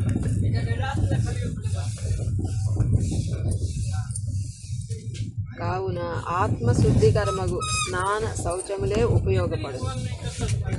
హృదయ నిర్మలము లేని ఏ కార్యములను చేయకూడదు. అది నీవు చేసిన ఏ పని వల్ల అయినా సరే నీ లోపల ఏం పోవాలి? కోపం పోవాలి, లోపం పోవాలి, తాపం పోవాలి, పాపం పోవాలి. అప్పుడు హృదయ పారిశుద్ధ్యం కలుగుతుంది. సదా శౌచమై ఉన్నటువంటి స్థితిలో కలుగుతుంది. భావశుద్ధి విహీనానాం సమస్తం కర్మ నిష్ఫలం తస్మాద్రాగాదికం సర్వం పరిత్యజ్య సుఖీ భవ. రాగద్వేష ఈర్ష్య అసూయ ఇత్యాదికములు అన్నీ కలిపి మనం రాగాధికం అనే పేరు మీద చెప్తుంటాం. రాగద్వేషములు అనేవి 10 లక్షణాలు. అరిషడ్ వర్గాలు రాగద్వేష ఈర్ష్య అసూయ కలిపితే 6, 4, 10. ఆ 10ని కలిపి రాగాధికము అంటారు. ఆ రాగాధికం ఎప్పుడు కలిగితే అప్పుడల్లా మనం అపరిశుద్ధులు. అవి ఎప్పుడైతే లేవో అప్పుడు శుద్ధులు. కామక్రోధ లోభ మోహ మదమాత్సర్యాలు రాగద్వేష ఈర్ష్య అసూయ. ఆత్మశుద్ధి లేని వారి యజ్ఞ దాన తప వ్రతాది కర్మలన్నీ నిష్ఫలములు అయిపోతుంది. ఏ రోజుకి ఆ రోజే క్షయించిపోతూ ఉంటాడు, చేస్తూ ఉంటాడు, క్షీణించిపోతూ ఉంటాడు. కావున అంతఃకరణములో గల సమస్త రాగద్వేషములను పరిత్యజించిన మాత్రమే ఆత్మసుఖము కలుగుతుంది. మిమ్మల్ని మీ జీవితంలో తిట్టిన వాళ్ళు, విమర్శించిన వాళ్ళు ఎవరైనా ఉన్నారా అని అడిగారు అనుకోండి. ఎవరైనా ఏం చెప్తారు? ఉన్నారంటారా లేరంటారా? ఉన్నారంటే అప్పుడు ఎవరున్నట్టు? వాళ్ళు లేరు. రాగద్వేషాలు వీళ్ళు. అది మీ జీవితంలో మిమ్మల్ని ఎవరైనా తిట్టారా? తిట్టలేదు. నన్ను తిట్టడానికి ఎవరున్నారంటే రెండోవాడు లేడు కదా. అంతేనా కదా? విమర్శించడానికి రెండోవాడు ఎక్కడ ఉన్నాడు? లేడు. మనదంతా ఆత్మస్వరూపం అంటుంటే మళ్ళీ నేను తిట్టడానికి ఎవరినో ఎక్కడి నుంచి తెస్తాం? తేలేం కదా. జ్ఞానికి రెండోవాడు లేడు. ఎక్కడో వెతుక్కోవడం ఎందుకండి? మా ఇంట్లోనే ఉన్నారు నన్ను విమర్శించేవాళ్ళు అన్నాం. ఇంకేమైనా ఇంకా ప్రమాదం పెరిగిపోయి అదే మనకు తెలియకుండానే మనలో రాగద్వేషాలు మన వెంటే ఉంటాయి. ఉన్నాయని మనం గ్రహించలేము. వచ్చిన చిక్కది. మృతాభార సహస్రేస్తు కుంభకోటి జలైందుస్తథ కృత శౌచోపి దుష్టాత్మ చండాల సదృశ స్మృత. వేల కొలది టన్నుల మృత్తిక చేతను కోట్ల కొలది ఘటముల జలము చేతను శుద్ధపరచ జూచినను దుష్టబుద్ధి గలవాడు ఏ కాలమందును శుద్ధాత్ముడు కాడు. అది మనం రోజు షవర్ తిప్పి స్నానం చేస్తున్నామా లేదా? ఎన్ని బకెట్లు నీళ్లు పోసేసుకుంటున్నాం? శౌచం అయినట్టేనా? కాదు. ఎందుకని రాగద్వేషాలు పూర్తి చేయాలి. అలాగే మనం అనేక చోట్లకు వెళ్ళి అన్నింటిలోకెల్లా ఇప్పుడు నదీ స్నానం చేసేటప్పుడు ఏం చేయాలంటే మొట్టమొదటి ముందు నది లోపల ఉన్న మృత్తికతో స్నానం చేయాలి. మృత్తికా స్నానం చేసిన తర్వాతే నదీ స్నానం చేయాలి. అంటే మోకాళ్ళ లోతు దగ్గర నిలబడి ఆ నదిలో ఉన్నటువంటి మట్టి తీసుకుని ఒళ్ళంతా రాసుకోవాలన్నమాట. అది మృత్తికా స్నానం అంటారు. అది చేసిన తర్వాత సంకల్పం చెప్పుకొని అప్పుడు నదీ స్నానం చేయాలన్నమాట. ఇది విహిత రీతి. ఇలా నువ్వు ఒకసారి 1000 టన్నుల మట్టితో చేశాడు అంటే దాని అర్థం అంత అన్ని తీర్థయాత్రలు చేశాడు. చాలామంది ఏం చెప్తుంటారు, నేను నదికి ప్రదక్షిణం చేసి వచ్చానన్నాడు. నదికి ప్రదక్షిణం చేయాలంటే చిన్నగా అయ్యే పని కాదు, చాలా పెద్ద పని. దాదాపు కొన్నిటికైతే 4 సంవత్సరాలు, కొన్నిటికి 12 సంవత్సరాలు. గంగా నదికి ప్రదక్షిణం చేయాలంటే 12 సంవత్సరాలు కూడా అంత పెద్ద నది. కాలినడకన ప్రదక్షిణం చేయాలంటే పుట్టిన స్థానం నుంచి గంగోత్రి దగ్గర మొదలు పెడితే ఈ చివర బంగాళాఖాతంలో కలిసేదాకా వెళ్ళాలి. అట్లా మరి చేసినప్పుడు మరి ఎన్నో వేల సార్లు, లక్షల సార్లు చేస్తాడు కదా. మరి చేసినప్పటికీ నీకు రాగద్వేషాలు కనుక నీ మనసులో తొలగలేదు అనుకోండి, అప్పుడు అది అంటే కేవల బాహ్య కర్మాచరణ చేత మాత్రమే నువ్వు పరిశుద్ధుడవు కాజాలవు. మాలిన్యం అనేది ఆంతరిక మాలిన్యం కదా. అందువలన శుద్ధి కూడా ఎక్కడ జరగాలి? అంతరంలోనే జరగాలి. చండాల సదృశుడు. ఎందుకని? ఏమిటి తేడా ఇక్కడ? అశౌచము కలిగిన వారు చండాలుడు అని అర్థం అన్నమాట. అంతేగాని జన్మతః గురించి చెప్పండి. చండాలుడు అంటే అర్థం ఏంటి? మనకు 4 వర్ణాలు అంతేనా? ఏమిటవి? బ్రాహ్మణ, క్షత్రియ, వైశ్య, శూద్రుడు. మరి ఈ చండాలు ఎక్కడి నుంచి వచ్చాడు అంటే ఏదైతే నువ్వు దేని చేతైనా సరే పరిమితించబడినటువంటి అజ్ఞానం ఉన్నట్లయితే నిన్ను వెంటనే నేను ఎక్కడికి తీసుకెళ్ళి వదిలిపెడుతుందంటే ప్రకృతి చండాల యోని దగ్గరికి తీసుకెళ్ళి వదిలిపెట్టేస్తుంది. అంటే ఉత్తర జన్మ ఎక్కడ కలుగుతుందట? చాండాలునిగా పుడతాడు. అంటే అర్థం ఏమిటి? కేవలము అశౌచాన్ని మాత్రమే తొలగించేటటువంటి పనికే నువ్వు నియోగించబడతావు. ఇదో పెద్ద చిక్కు, చాలా చిక్కు అండి. ఇది వివరించడం కూడా చాలా కష్టం అన్నమాట. ఇప్పుడు పశుశాలలో పశువులన్నీ విడిచిపెడుతూ ఉంటాయి. ఆ అశౌచాన్ని అంతా బాగు చేయలేవుతారు. ఎవరు బాగు చేయాలి? ఆ పని ఒక జన్మలో లభించింది. బాగుంటుంది అంటారా? బాగోదంటారా? ఆ పని ఎందుకు లభించిందంటే గతంలో ఎక్కడో మనం ఇలా జీవించాం అనమాట. దాని ఎండ్ రిజల్ట్ అలా వచ్చింది అనమాట.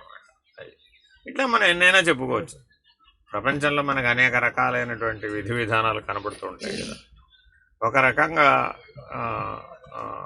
కొన్ని జన్మలు, కొన్ని వ్యవహారాలు ఇలా కొన్ని ఆంతరిక మాలిన్యంతో ముడిపడి ఉంటాయి. ఆ ఆంతరిక మాలిన్యం పోగొట్టుకోవడం అవకాశం ఉన్నప్పటికీ మనం ఎప్పుడైతే పోగొట్టుకోలేదో ప్రకృతి ఏం చేస్తుందంటే అటువంటి జీవన విధానాన్ని అనుగ్రహిస్తుంది. అది దాని అర్థం. అర్థమేనండి? అటువంటి జీవన విధానం నీకే ఎందుకు వచ్చింది? నీకు ఆ జ్ఞానమే ఉంటుంది, వేరే జ్ఞానం ఉండదు. ఆ జ్ఞానం ఉన్నప్పుడు ఏ కర్మ చేయాలి? ఆ కర్మే చేయాలి అంతే. వేరే జ్ఞానం లేనప్పుడు మరి చేయలేవుగా. ఈ గ్రహింపు ఉండాలన్నమాట. అర్థమైందండి? అంతఃశుద్ధి విహీనశ్చ బహిశుద్ధిం కరోతి యః ఆలంకృతై సురాభాండ ఇవ శాంతిం న గచ్చతి. ఆత్మశుద్ధి లేనివాడై దేహశుద్ధి మాత్రము చేయువాడు అనగా బయట మాత్రము శుద్ధముగా ఉన్నట్లు చేసినను మద్యము నిండిన ఘటము యొక్క బాహ్య ప్రదేశమును శుభ్రపరిచినను లోభాగములో గల మద్యవాసన ఏలాగును శుద్ధము కాదు అలాగున ఇతడు ఆత్మశాంతిని పొందజాలడు. ఎప్పుడైనా మీరు కళ్ళు కొండ చూసారా? కళ్ళు లోపలంతా ఆ వాసనను మనం భరించలేము. అందుకని ఏం చేస్తారు? బయటంతా అగరబత్తీలు పెడతారు. పెడితే ఏమైంది? అంతా సువాసనతో నిండిపోయాడు. చూడండి, బార్కున్న డెకరేషను దేవాలయంలో కూడా ఉండదు. ఎందుకు దానికి అంత డెకరేషన్ ఉండాలంటే? దాన్ని వాడే భరించలేడు. భరించాలంటే దాని చుట్టుపక్కల వాతావరణం ఇలా ఉండాలన్నమాట. కానీ ప్రయోజనం ఏముంది? లోపలంతా మాలిన్యమే ఉండి బయటంతా డెకరేట్ చేస్తే ఏ ప్రయోజనం లేదు కదా. మనం కూడా మన ఇంటిని దేవాలయంలాగా తీర్చిదిద్దాలనుకునే చాలా పండగలు నిర్వహిస్తున్నాం, అవునా కదా? పండగలన్నిటి ఉద్దేశం ఏంటి? మీ ఇల్లు దేవాలయంగా మార్చుకోవాలని మీ అభిప్రాయం. మీ శరీరాన్ని మీరు ఎందుకు అలంకరించుకుంటున్నారు? శరీరమే దేవాలయం కాబట్టి. కానీ మీరు దేహియే దేవదేవుడు అనేటటువంటి నిర్ణయంలో ఉండకపోతే మీ దేహమే దేవాలయం అని మీకు ఎలా తెలుస్తుంది? లోపలున్న దేహి దేవదేవుడుగా ఉండకుండా నిరంతర విషయ వాసనా ప్రాబల్యంలో మునిగిపోయి ఉన్నాడండి. మరి వాడెవడిప్పుడు? కల్లుకొండ లాంటి వాడు. మరి బయట ఎన్ని సుగంధాలు పెట్టినంత మాత్రాన ప్రయోజనం లేదు. ఇప్పుడు సాక్షాత్ సద్గురు దర్శనానికి వెళ్ళామండి. బాబా గారు దర్శనం ఇస్తున్నారు. కూర్చున్నాం లైన్లో, క్యూలో. మా దాకా వస్తే బాగుండు, మా దాకా వస్తే బాగుండు, పాద నమస్కారం ఇస్తే బాగుండు. పాద నమస్కారం కూడా ఇచ్చాడు. బాబా గారు విభూతి ఇస్తే బాగుండు, విభూతి కూడా ఇచ్చాడు. ఆశీర్వదిస్తే బాగుండు, ఆశీర్వదించాడు. ఇంటర్వ్యూకి ఇస్తే బాగుండు, ఇంటర్వ్యూ కూడా ఇచ్చాడు. ఇంటర్వ్యూ తర్వాత అక్కడికి వెళ్ళి కూడా ఏమడిగాడు? సమస్య లేదు. అది ఆత్మజ్ఞానం బ్రహ్మజ్ఞానంతో మనకు పని లేదు. ఎప్పటికీ వారు పాపం ప్రతి ఇంటర్వ్యూలో చెప్తారు, I will take care, I will take care. వీళ్ళు ఎన్ని చెప్పినా ఆయన సమాధానం ఎప్పుడు అది నేనున్నా కదా, నేను చూసుకుంటా, నువ్వు అడగక్కర్లేదు, ఐ విల్ టేక్ కేర్ అంటాడు. కానీ వీళ్ళు అడగడం మానరు. కాబట్టి ఇప్పుడు ఏమైపోయింది అక్కడ? ఎంత సద్గురుమూర్తి దగ్గరికి వెళ్ళినా, ఎంత అవతార పురుషుల దగ్గరికి వెళ్ళినా కూడా మనం ఎంతసేపు విషయ వాసన ప్రాబల్యంతో జీవించడానికి మాత్రమే మనం అడుగుతున్నాం తప్ప మనం ఎప్పుడూ కూడా పరబ్రహ్మ సాక్షాత్కారాన్ని, జీవన్ముక్తిని మనం అభిలషించడం లేదు. దీనికి కారణం ఏంటి? అంతఃశౌచం లేకపోవడం. కేవల బాహ్య శౌచం చేత ప్రయోజనం లేదు. యావచ్చ పాతకం దేహి తావత్ సిద్ధిర్న జాయతే గతే చ పాతకే తస్య సర్వం చ సఫలం భవేత్. ఎంతకాలము వరకు దేహమందు పాపశేషము మిగిలియుండునో అంతవరకు తన యొక్క అనుష్ఠానం సిద్ధిని కలుగజేయదు. అంతేగాక మధ్య మధ్య విఘ్నములను కూడా కలుగజేయుచుండు. పాపము నిశ్శేషముగా నశించినప్పుడు అనుష్ఠానములన్నీ పూర్ణముగా ఫలమునిచ్చును. జపం నాకు పూర్తిగా జరుగుతోందండి అనేవాళ్ళు ఎంతమంది? ధ్యానం నిరంతరాయంగా సాగుతుంది అనేవాళ్ళు ఎంతమంది? సమాధినిష్ట నిరంతరాయంగా ఉందనేవాళ్ళు ఎంతమంది? నిరంతరాయంగా నేను ఆత్మనిష్ఠలో ఉండగలుగుతున్నానండి అనేవాళ్ళు ఎంతమంది? అబ్బాయి మధ్య మధ్యలో అంతరాయాలు వస్తూనే ఉన్నాయి. ఒక గంట అయిపోగానే ఏదో వచ్చేస్తుందండి, మళ్ళీ బయటకు 10 నిమిషాలు అయిపోగానే వచ్చేస్తాను. ఇలా ఎన్ని రకాలుగానో మనం విఘ్నాల గురించి చెప్తూ ఉంటాం. ఆ విఘ్నాలన్నీ ఎక్కడ పుడుతున్నాయి అసలు? అంటే నీ ప్రారంభంలో పుట్టినాయనో, నీ ప్రపంచంలో పుట్టినాయనో, నీ కర్మలో పుట్టినాయనో, లేకపోతే నీ జన్మలోనే ఉన్నాయనో, నీ స్వభావంలో ఉన్నాయనో, ఏవో సమాధానాలు చెప్పుకుంటాం. కానీ ఒకటే దానికంతా మార్గం ఏంటంటే అంతఃశౌచం లేకపోవడం. లోపల క్లీన్గా లేవు కాబట్టి అవన్నీ విఘ్నాలు వస్తాయి. లోపల క్లీన్గా ఉంటే ఏ విఘ్నము రాదు. As simple as. ఇంకా దాంట్లో ఇంకో అంతర్లీన సూత్రం కూడా.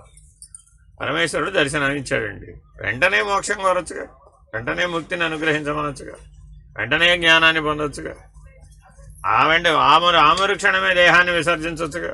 ఎందుకు నిలబెట్టుకోవాలి దేహాన్ని? అవసరం లేదు. ఏనో మరి అలా ఉన్నవాడికి ఏమైంది? ఆ క్షణంతో అయిపోయింది. అంతేనా కాదా?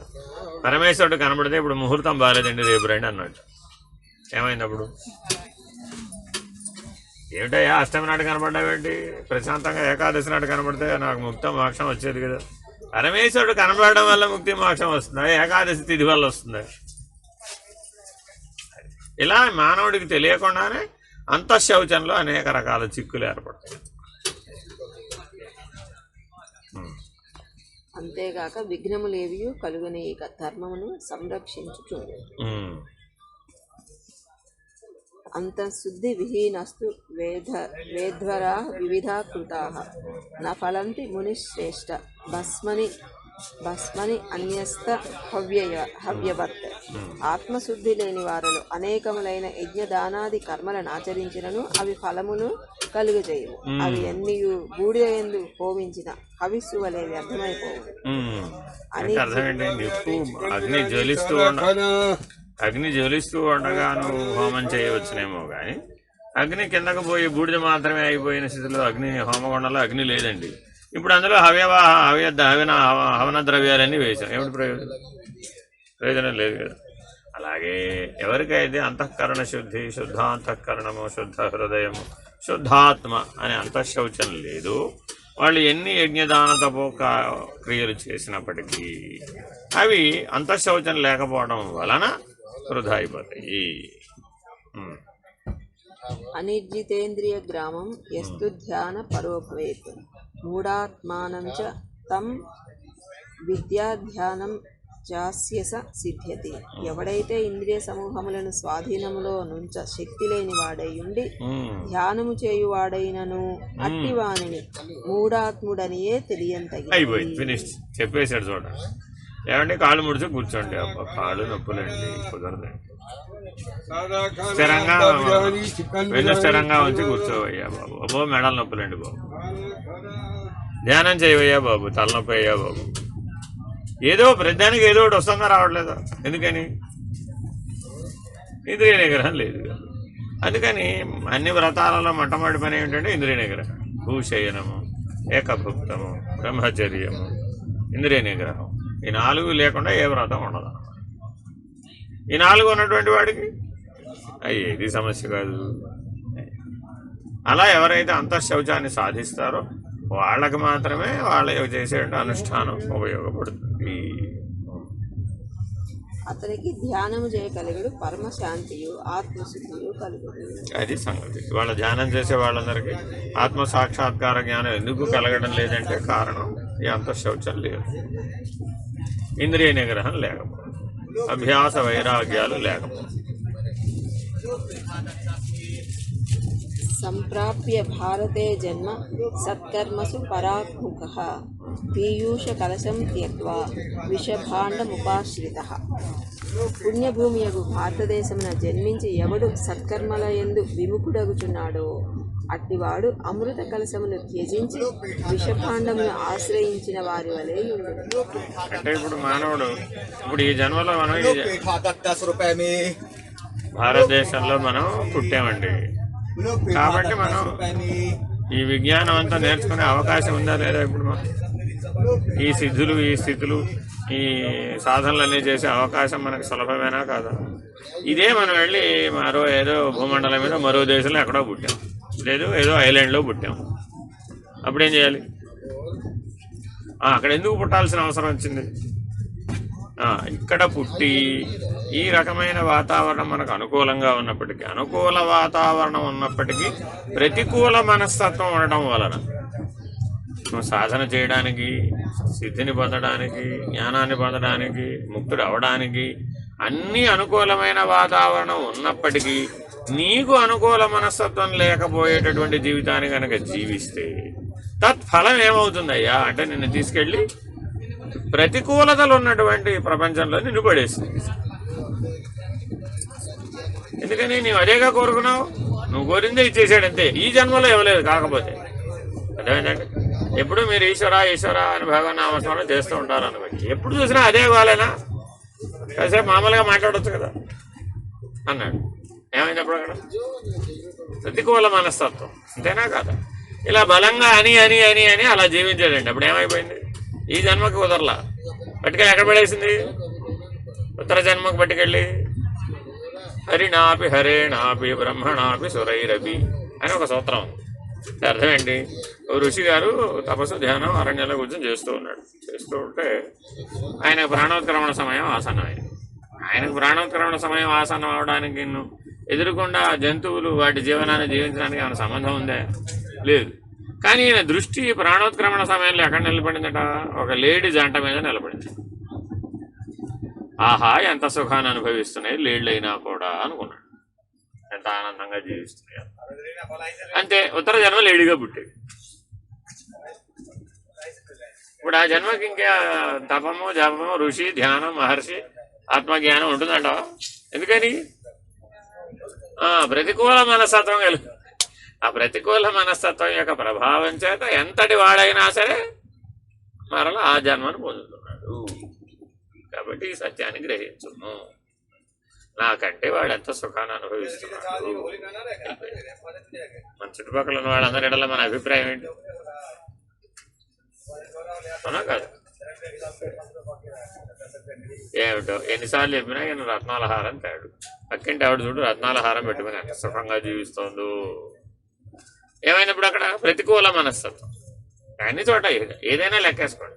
ప్రతి చోట మనకి ఆ భేదం ఎక్కడ కనబడుతుందంటే ప్రతికూల మనస్తత్వం. అప్పుడు ఏం చేయాలి మరి? ఇప్పుడు ఆ ప్రతికూల భావనలు పోవుగా ఈ జన్మలో. పోకపోతే ఏం చేయాలి? ఎక్కడికి నిన్ను పంపించేస్తే, ఎక్కడ నువ్వు పుడితే ఆ ప్రతికూల భావనలనే నీ జీవితం అవుతుందో అక్కడికి పంపించేస్తాడు. అంటే జీవించేప్పుడు పాఠం వస్తుంది. ఇప్పుడేమో విచారించి పాఠం తెలుసుకోకపోతే, వివేకానికి మనం పొందకపోయినట్లయితే ఆచరించి వివేకాన్ని పొందవలసి వస్తుంది. ఇది సృష్టి ధర్మం. ఈ జన్మలో మనం ఏదైనా ఆచరిస్తున్నామంటే అర్థం ఏంటి? గత జన్మలో వాటికి విచారించే అవకాశం ఇచ్చారు. విచారించి వివేకాన్ని ఆ జన్మలో పొంది ఉంటే ఈ జన్మలో ఆచరించవలసిన అగత్యం వచ్చేది కాదు.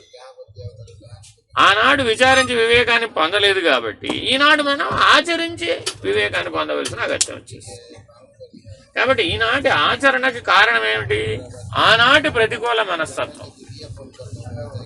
ఆనాటి ప్రతికూల మనస్తత్వమే ఈనాటి ప్రారంధానికి మూల కారణం. అంతే సంగతి.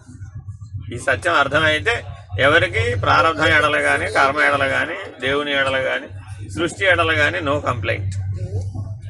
ఎందుకని? కంప్లైంట్లన్నీ ప్రారంభంలోనే పడతాయి, వేరే ఎక్కడా పుట్టవు. కంప్లైంట్ అంటే ఏంటి? ప్రతికూల మనస్తత్వం. ఇవాళ మనకు ఎవరి మీదైనా కానీ, ఏ అంశం మీదైనా కానీ ఏదైనా కంప్లైంట్ ఉందనుకోండి, ఏం చేయాలని? విచారించి వివేకంగా మార్చుకోవాలి. మార్చుకోలేకపోయామనుకోండి, అప్పుడేం చేయాలి? ఆచరించి వివేకాన్ని పొందాలి. అంతే. రెండే మార్గాలు ఉన్నాయి ఈ సృష్టి మొత్తం మీద ఎవరికైనా సరే. ఒకటేంటి? విచారించి వివేకాన్ని పొందాలి. ఒకవేళ కనుక నువ్వు అలా పొందకపోతే ఆచరించి వివేకాన్ని పొందాలి. అంతే. యాజ్ సింపుల్ అది. సర్వ పాపేషు నష్టేషు బుద్ధిర్భవతి నిర్మల సైవ బుద్ధి సమాఖ్యాత జ్ఞానశబ్దేన సూరిభి. ఆత్మలో గల సమస్త పాపములు నశించినప్పుడు బుద్ధి నిర్మలత్వము నొందును. అట్టి బుద్ధియే ఆత్మజ్ఞానమును గ్రహించుటకు సామర్థ్యము కలదీయగునని బ్రహ్మవేత్తలచే చెప్పబడెను. బుద్ధిగ్రాహ్యం అతీంద్రియం. అతీంద్రియమైనటువంటి ఆత్మభావాన్ని కానీ, బ్రహ్మభావాన్ని కానీ, పరబ్రహ్మమనే నిర్ణయాన్ని కానీ పొందాలి అంటే బుద్ధికి ఒక్కదానికే సాధ్యమవుతుంది. మిగిలినవేవి సాధ్యం కావు. సాధనము ఏమిటంటే బుద్ధి, సాధ్యము ఏమిటంటే ఆత్మ. ఈ సాధనము ఆ సాధ్య స్థితిలోనే ఉండాలి ఎప్పుడూ కూడా. కానీ దానికంటే వేరుగా ఉన్నప్పుడు ఏమైంది? అది ప్రపంచం వైపు తిరిగిపోతుంది. ఈ సాధన రెండింటికి ఉపయోగపడుతుంది. ఇది ప్రపంచం వైపు తిరిగి అనుభవాన్ని పొందడానికి ఉపయోగపడుతుంది. అటు అలౌకికమైన, పారలౌకికమైన, ఇంద్రియాతీతమైనటువంటి ఆత్మస్వరూపాన్ని తెలుసుకోవడానికి కూడా అదే బుద్ధి ఉపయోగపడుతుంది. మనం ఇటు వాడుకున్నాం అనుకోండి, ఇటే ఉపయోగపడుతుంది. అటు వాడుకుంటే అటే ఉపయోగపడుతుంది. సాధన ఏది? ఒకటే సాధన, అటైనా ఇటైనా. కాబట్టి నువ్వు జీవభావంలో ఉండి బుద్ధిని వాడుకున్నంత కాలం నీకు ఇటే ఉపయోగపడుతుంది. అదే బుద్ధిని నువ్వు ఆత్మభావంలో ఉండి ఉపయోగించుకుంటే ఇదే బుద్ధి అటు ఉపయోగపడుతుంది. కాబట్టి దోషం నీదే కానీ బుద్ధిది కాదు. అంటే నీవెవరు? బుద్ధికి సాక్షి. బుద్ధి నీ చేతిలో పనిముట్టు. నువ్వు బుద్ధిని ఎట్లా వాడుకుంటావు అనేది నీ చేతిలోనే పెట్టాడు పరమాత్మ. కాబట్టి ఇప్పుడు నువ్వెవరు? నువ్వు బుద్ధివి కూడా కాదు, నువ్వు అంతఃకరణానివి కాదు, నువ్వు అంతఃకరణ సాక్షి. నీ అంతఃకరణాన్ని నువ్వు ప్రపంచం వైపు, అనేకత్వం వైపు, అజ్ఞానం వైపు, మాలిన్యం వైపు, పాపం వైపు, రాగద్వేషాల వైపు, అహంకారం వైపు వాడుకుంటావా, అజ్ఞానంతో వాడుకుంటావా అనేది నీకే వదిలేసింది. అలా వాడుకున్నావు అనుకోండి, అప్పుడు వివేకంతో విచారించి తెలుసుకోలేవుగా. అప్పుడు ఏం చేయాలి మరి? ఆచరించి తెలుసుకోవాలి. అంతే. కాబట్టి జాగ్రత్తగా మనం ఎప్పటికైనా సరే ఈ పాపము అంటే అనాత్మ భావన, అనాత్మ బుద్ధే పాపం, ఆత్మబుద్ధే పుణ్యం. ఇది మర్చిపోకూడదు అనమాట. పాపం పుణ్యానికి అర్థం ఇది జ్ఞాన మార్గంలో. అనాత్మ భావనతో జీవించడమే పాపం, ఆత్మభావనతో జీవించడమే పుణ్యం. రెండవది లేదు పుణ్యం, రెండవది ఉంది పాపం. అంతే. As simple as it. పూషరేవ పితం బీజం భిన్న భాండేజ గోధుహం భస్మినీవ హుతం హవ్యం మూర్ఖే దానమశాశ్వత. చవిటి భూమిలో విత్తిన విత్తనమును, పగిలిన కుండలో పోసిన పాలును, బూడిదయందు హోమించిన హవిస్సును ఎట్లు వ్యర్థమో అలాగున మూర్ఖ స్వభావము కలవాడనుష్ఠించిన అనుష్ఠానమును వ్యర్థమగును. 3 ఉపమానాలు చెప్పారు. ఎందుకంటే 3 చెప్పారు అట్లాగా? అదేంటి? చవిటి భూమిలో విత్తిన విత్తనం. మన మెలకువలో చేసే పని అంతా అదనమాట. మన మెలకువలో చేసే పని అంతా ఏంటి? చవిటి భూమిలో విత్తనం నాటడం. అది అప్పటికి ఫలించదు, అయిపోయింది. రెండోది ఏంటి? పగిలిన కుండలో పోసిన పాలు. కళలో చేసే పని. కళలో ఎన్నో కళలు కంటుంటావా లేదా? దేవుళ్ళు, దేవి దేవతలు, గురువులు, వ్యవహారాలు అవన్నీ కూడా కళలో రావచ్చు. కానీ కళ ఎటువంటిదట? పగిలిన కుండలో పాలు పోసి నిలబడతాయంట ఎప్పటికైనా. అంతే, కళలు వస్తూ ఉంటాయి, పోతుంది అంతే. కానీ అప్పటికే నీకు ఆ జ్ఞానం మాత్రం కలదు. ఆ మూడోది ఏంటి? బూడిద ఎందు హోమించిన హవిస్సు. నిద్రలో చేసే పని ఇది. కాబట్టి మన 3 అవస్థలలో మనం చేసే కర్మ అంతా ఎలా ఉందంటే ఇప్పుడు ఈ 3 ఉపమానాలతో సరిపెట్టాడు. అందువల్ల మనకు ఆత్మజ్ఞానం లభించడం లేదట. అది ఇప్పుడు నిరంతరాయంగా మండిపోయేటటువంటి జ్ఞాన అగ్నిలో మనం హోమం చేసాం, అప్పుడేమైంది? అని దహించిపోయింది. ఇంద్ర సమాధి స్థితిగా మారిపోయింది, అయిపోయింది, ఫినిష్డ్. అలాగే కొండ పగలకుండానే పాలు పోసావు, అప్పుడు నిలబడిపోయింది. ఎన్నోసార్లు పోయక్కర్లేదు, ఒకసారి పోస్తే పాలు కొండ నిండిపోతుంది. అదే పగిలిన కొండలో ఎన్నిసార్లు పోసినా నిలబడదు. అలాగే సరైన క్షేత్రంలో విత్తనం నాటితే ఒక విత్తనం చాలు, ఫలించేస్తుంది. అసలు క్షేత్ర శుద్ధే చేయకుండా విత్తనం నాటాం, సవిజ్ఞానంలో నాటాం, అప్పుడేమై ఎన్ని విత్తనాలు నాటినా పెంచరు. గంగాతోయేన సర్వేణ మృద్భారై పర్వతోపమై అమృతో రాచరం శౌచం భావదుష్టోన శుద్ధ్యతి.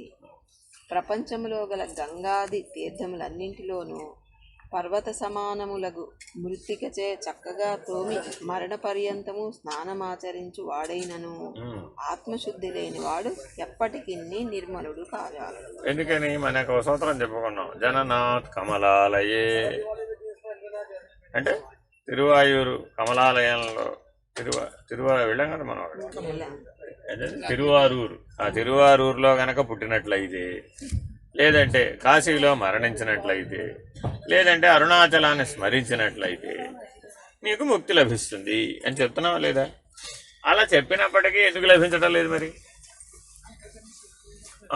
ఆత్మశుద్ధి మనకి లేదనమాట. శుద్ధాత్మ స్వరూపులుగా మనం జీవించే లక్షణం లేకపోతే, నిజంగానే ఆ అవిముక్త క్షేత్రాలలో మనం ఉన్నప్పటికీ, ఎన్నో స్నానాలు చేసినప్పటికీ, ఎన్నో సత్కర్మాచరణలు చేసినప్పటికీ కూడా మనకి ఆత్మజ్ఞానం లభించడం లేదు.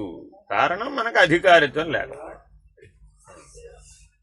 తీర్థస్నానైస్తపోభిర్వా దుష్టాత్మానైవ శుద్ధ్యతి స్వేదిత క్షాళిస్థిరే కిం శుద్ధిమధిగచ్చతి. సమస్త తీర్థములలో స్నానమాచరించు వాడైనను తపస్సులు చేయువాడైనను ఆత్మశుద్ధి లేని వాడు ఎప్పటికీ పవిత్రుడు కాజాలడు. Very very important. స్వదేహమందు పుట్టిన చెమట నీటిలో మలిన పాత్రను కడిగి శుద్ధపరచజూచిన అది ఎప్పటికైనా శుద్ధమగునా? ఉపమానం చెప్పాడు అనమాట. చెమటలు దగ్గరేంటి పని చేసామండి, బావోళ్ళు చెమట వచ్చింది ఒకటి, అయ్యో ఈ నీళ్ళని వేస్ట్ అయిపోతున్నాయి కదా, నా చెమట అంతా కలిపి ఒక పాత్రలోకి తీసుకుని ఆ నీళ్లతో మనం భోజనం చేసే పాత్రను కడిగాం, ఇప్పుడు అది శుద్ధి అవుతుందా? అవుతుగా. అలాగే ఇది కూడా చెప్తాను అనమాట. బయట నుంచి ఎక్కడి నుంచో చెమట రాలేదు, మన ఒంట్లో నుంచే వచ్చింది. కానీ మీ శరీరంలో నుంచి ఉద్భవించిన చెమట మీరు భోజనం చేసే భోజన పాత్రని శుద్ధి చేయడానికి ఎట్లా ఉపయోగపడలేదు, అలాగే శుద్ధాంతఃకరణం లేనటువంటి వాడికి, శుద్ధాత్మ స్థితి యందు లేని వాడికి ఎప్పటికీ కూడా జ్ఞాన మార్గం ఫలించదు, జీవన్ముక్తానుభవం లభించదు. అయ్యో.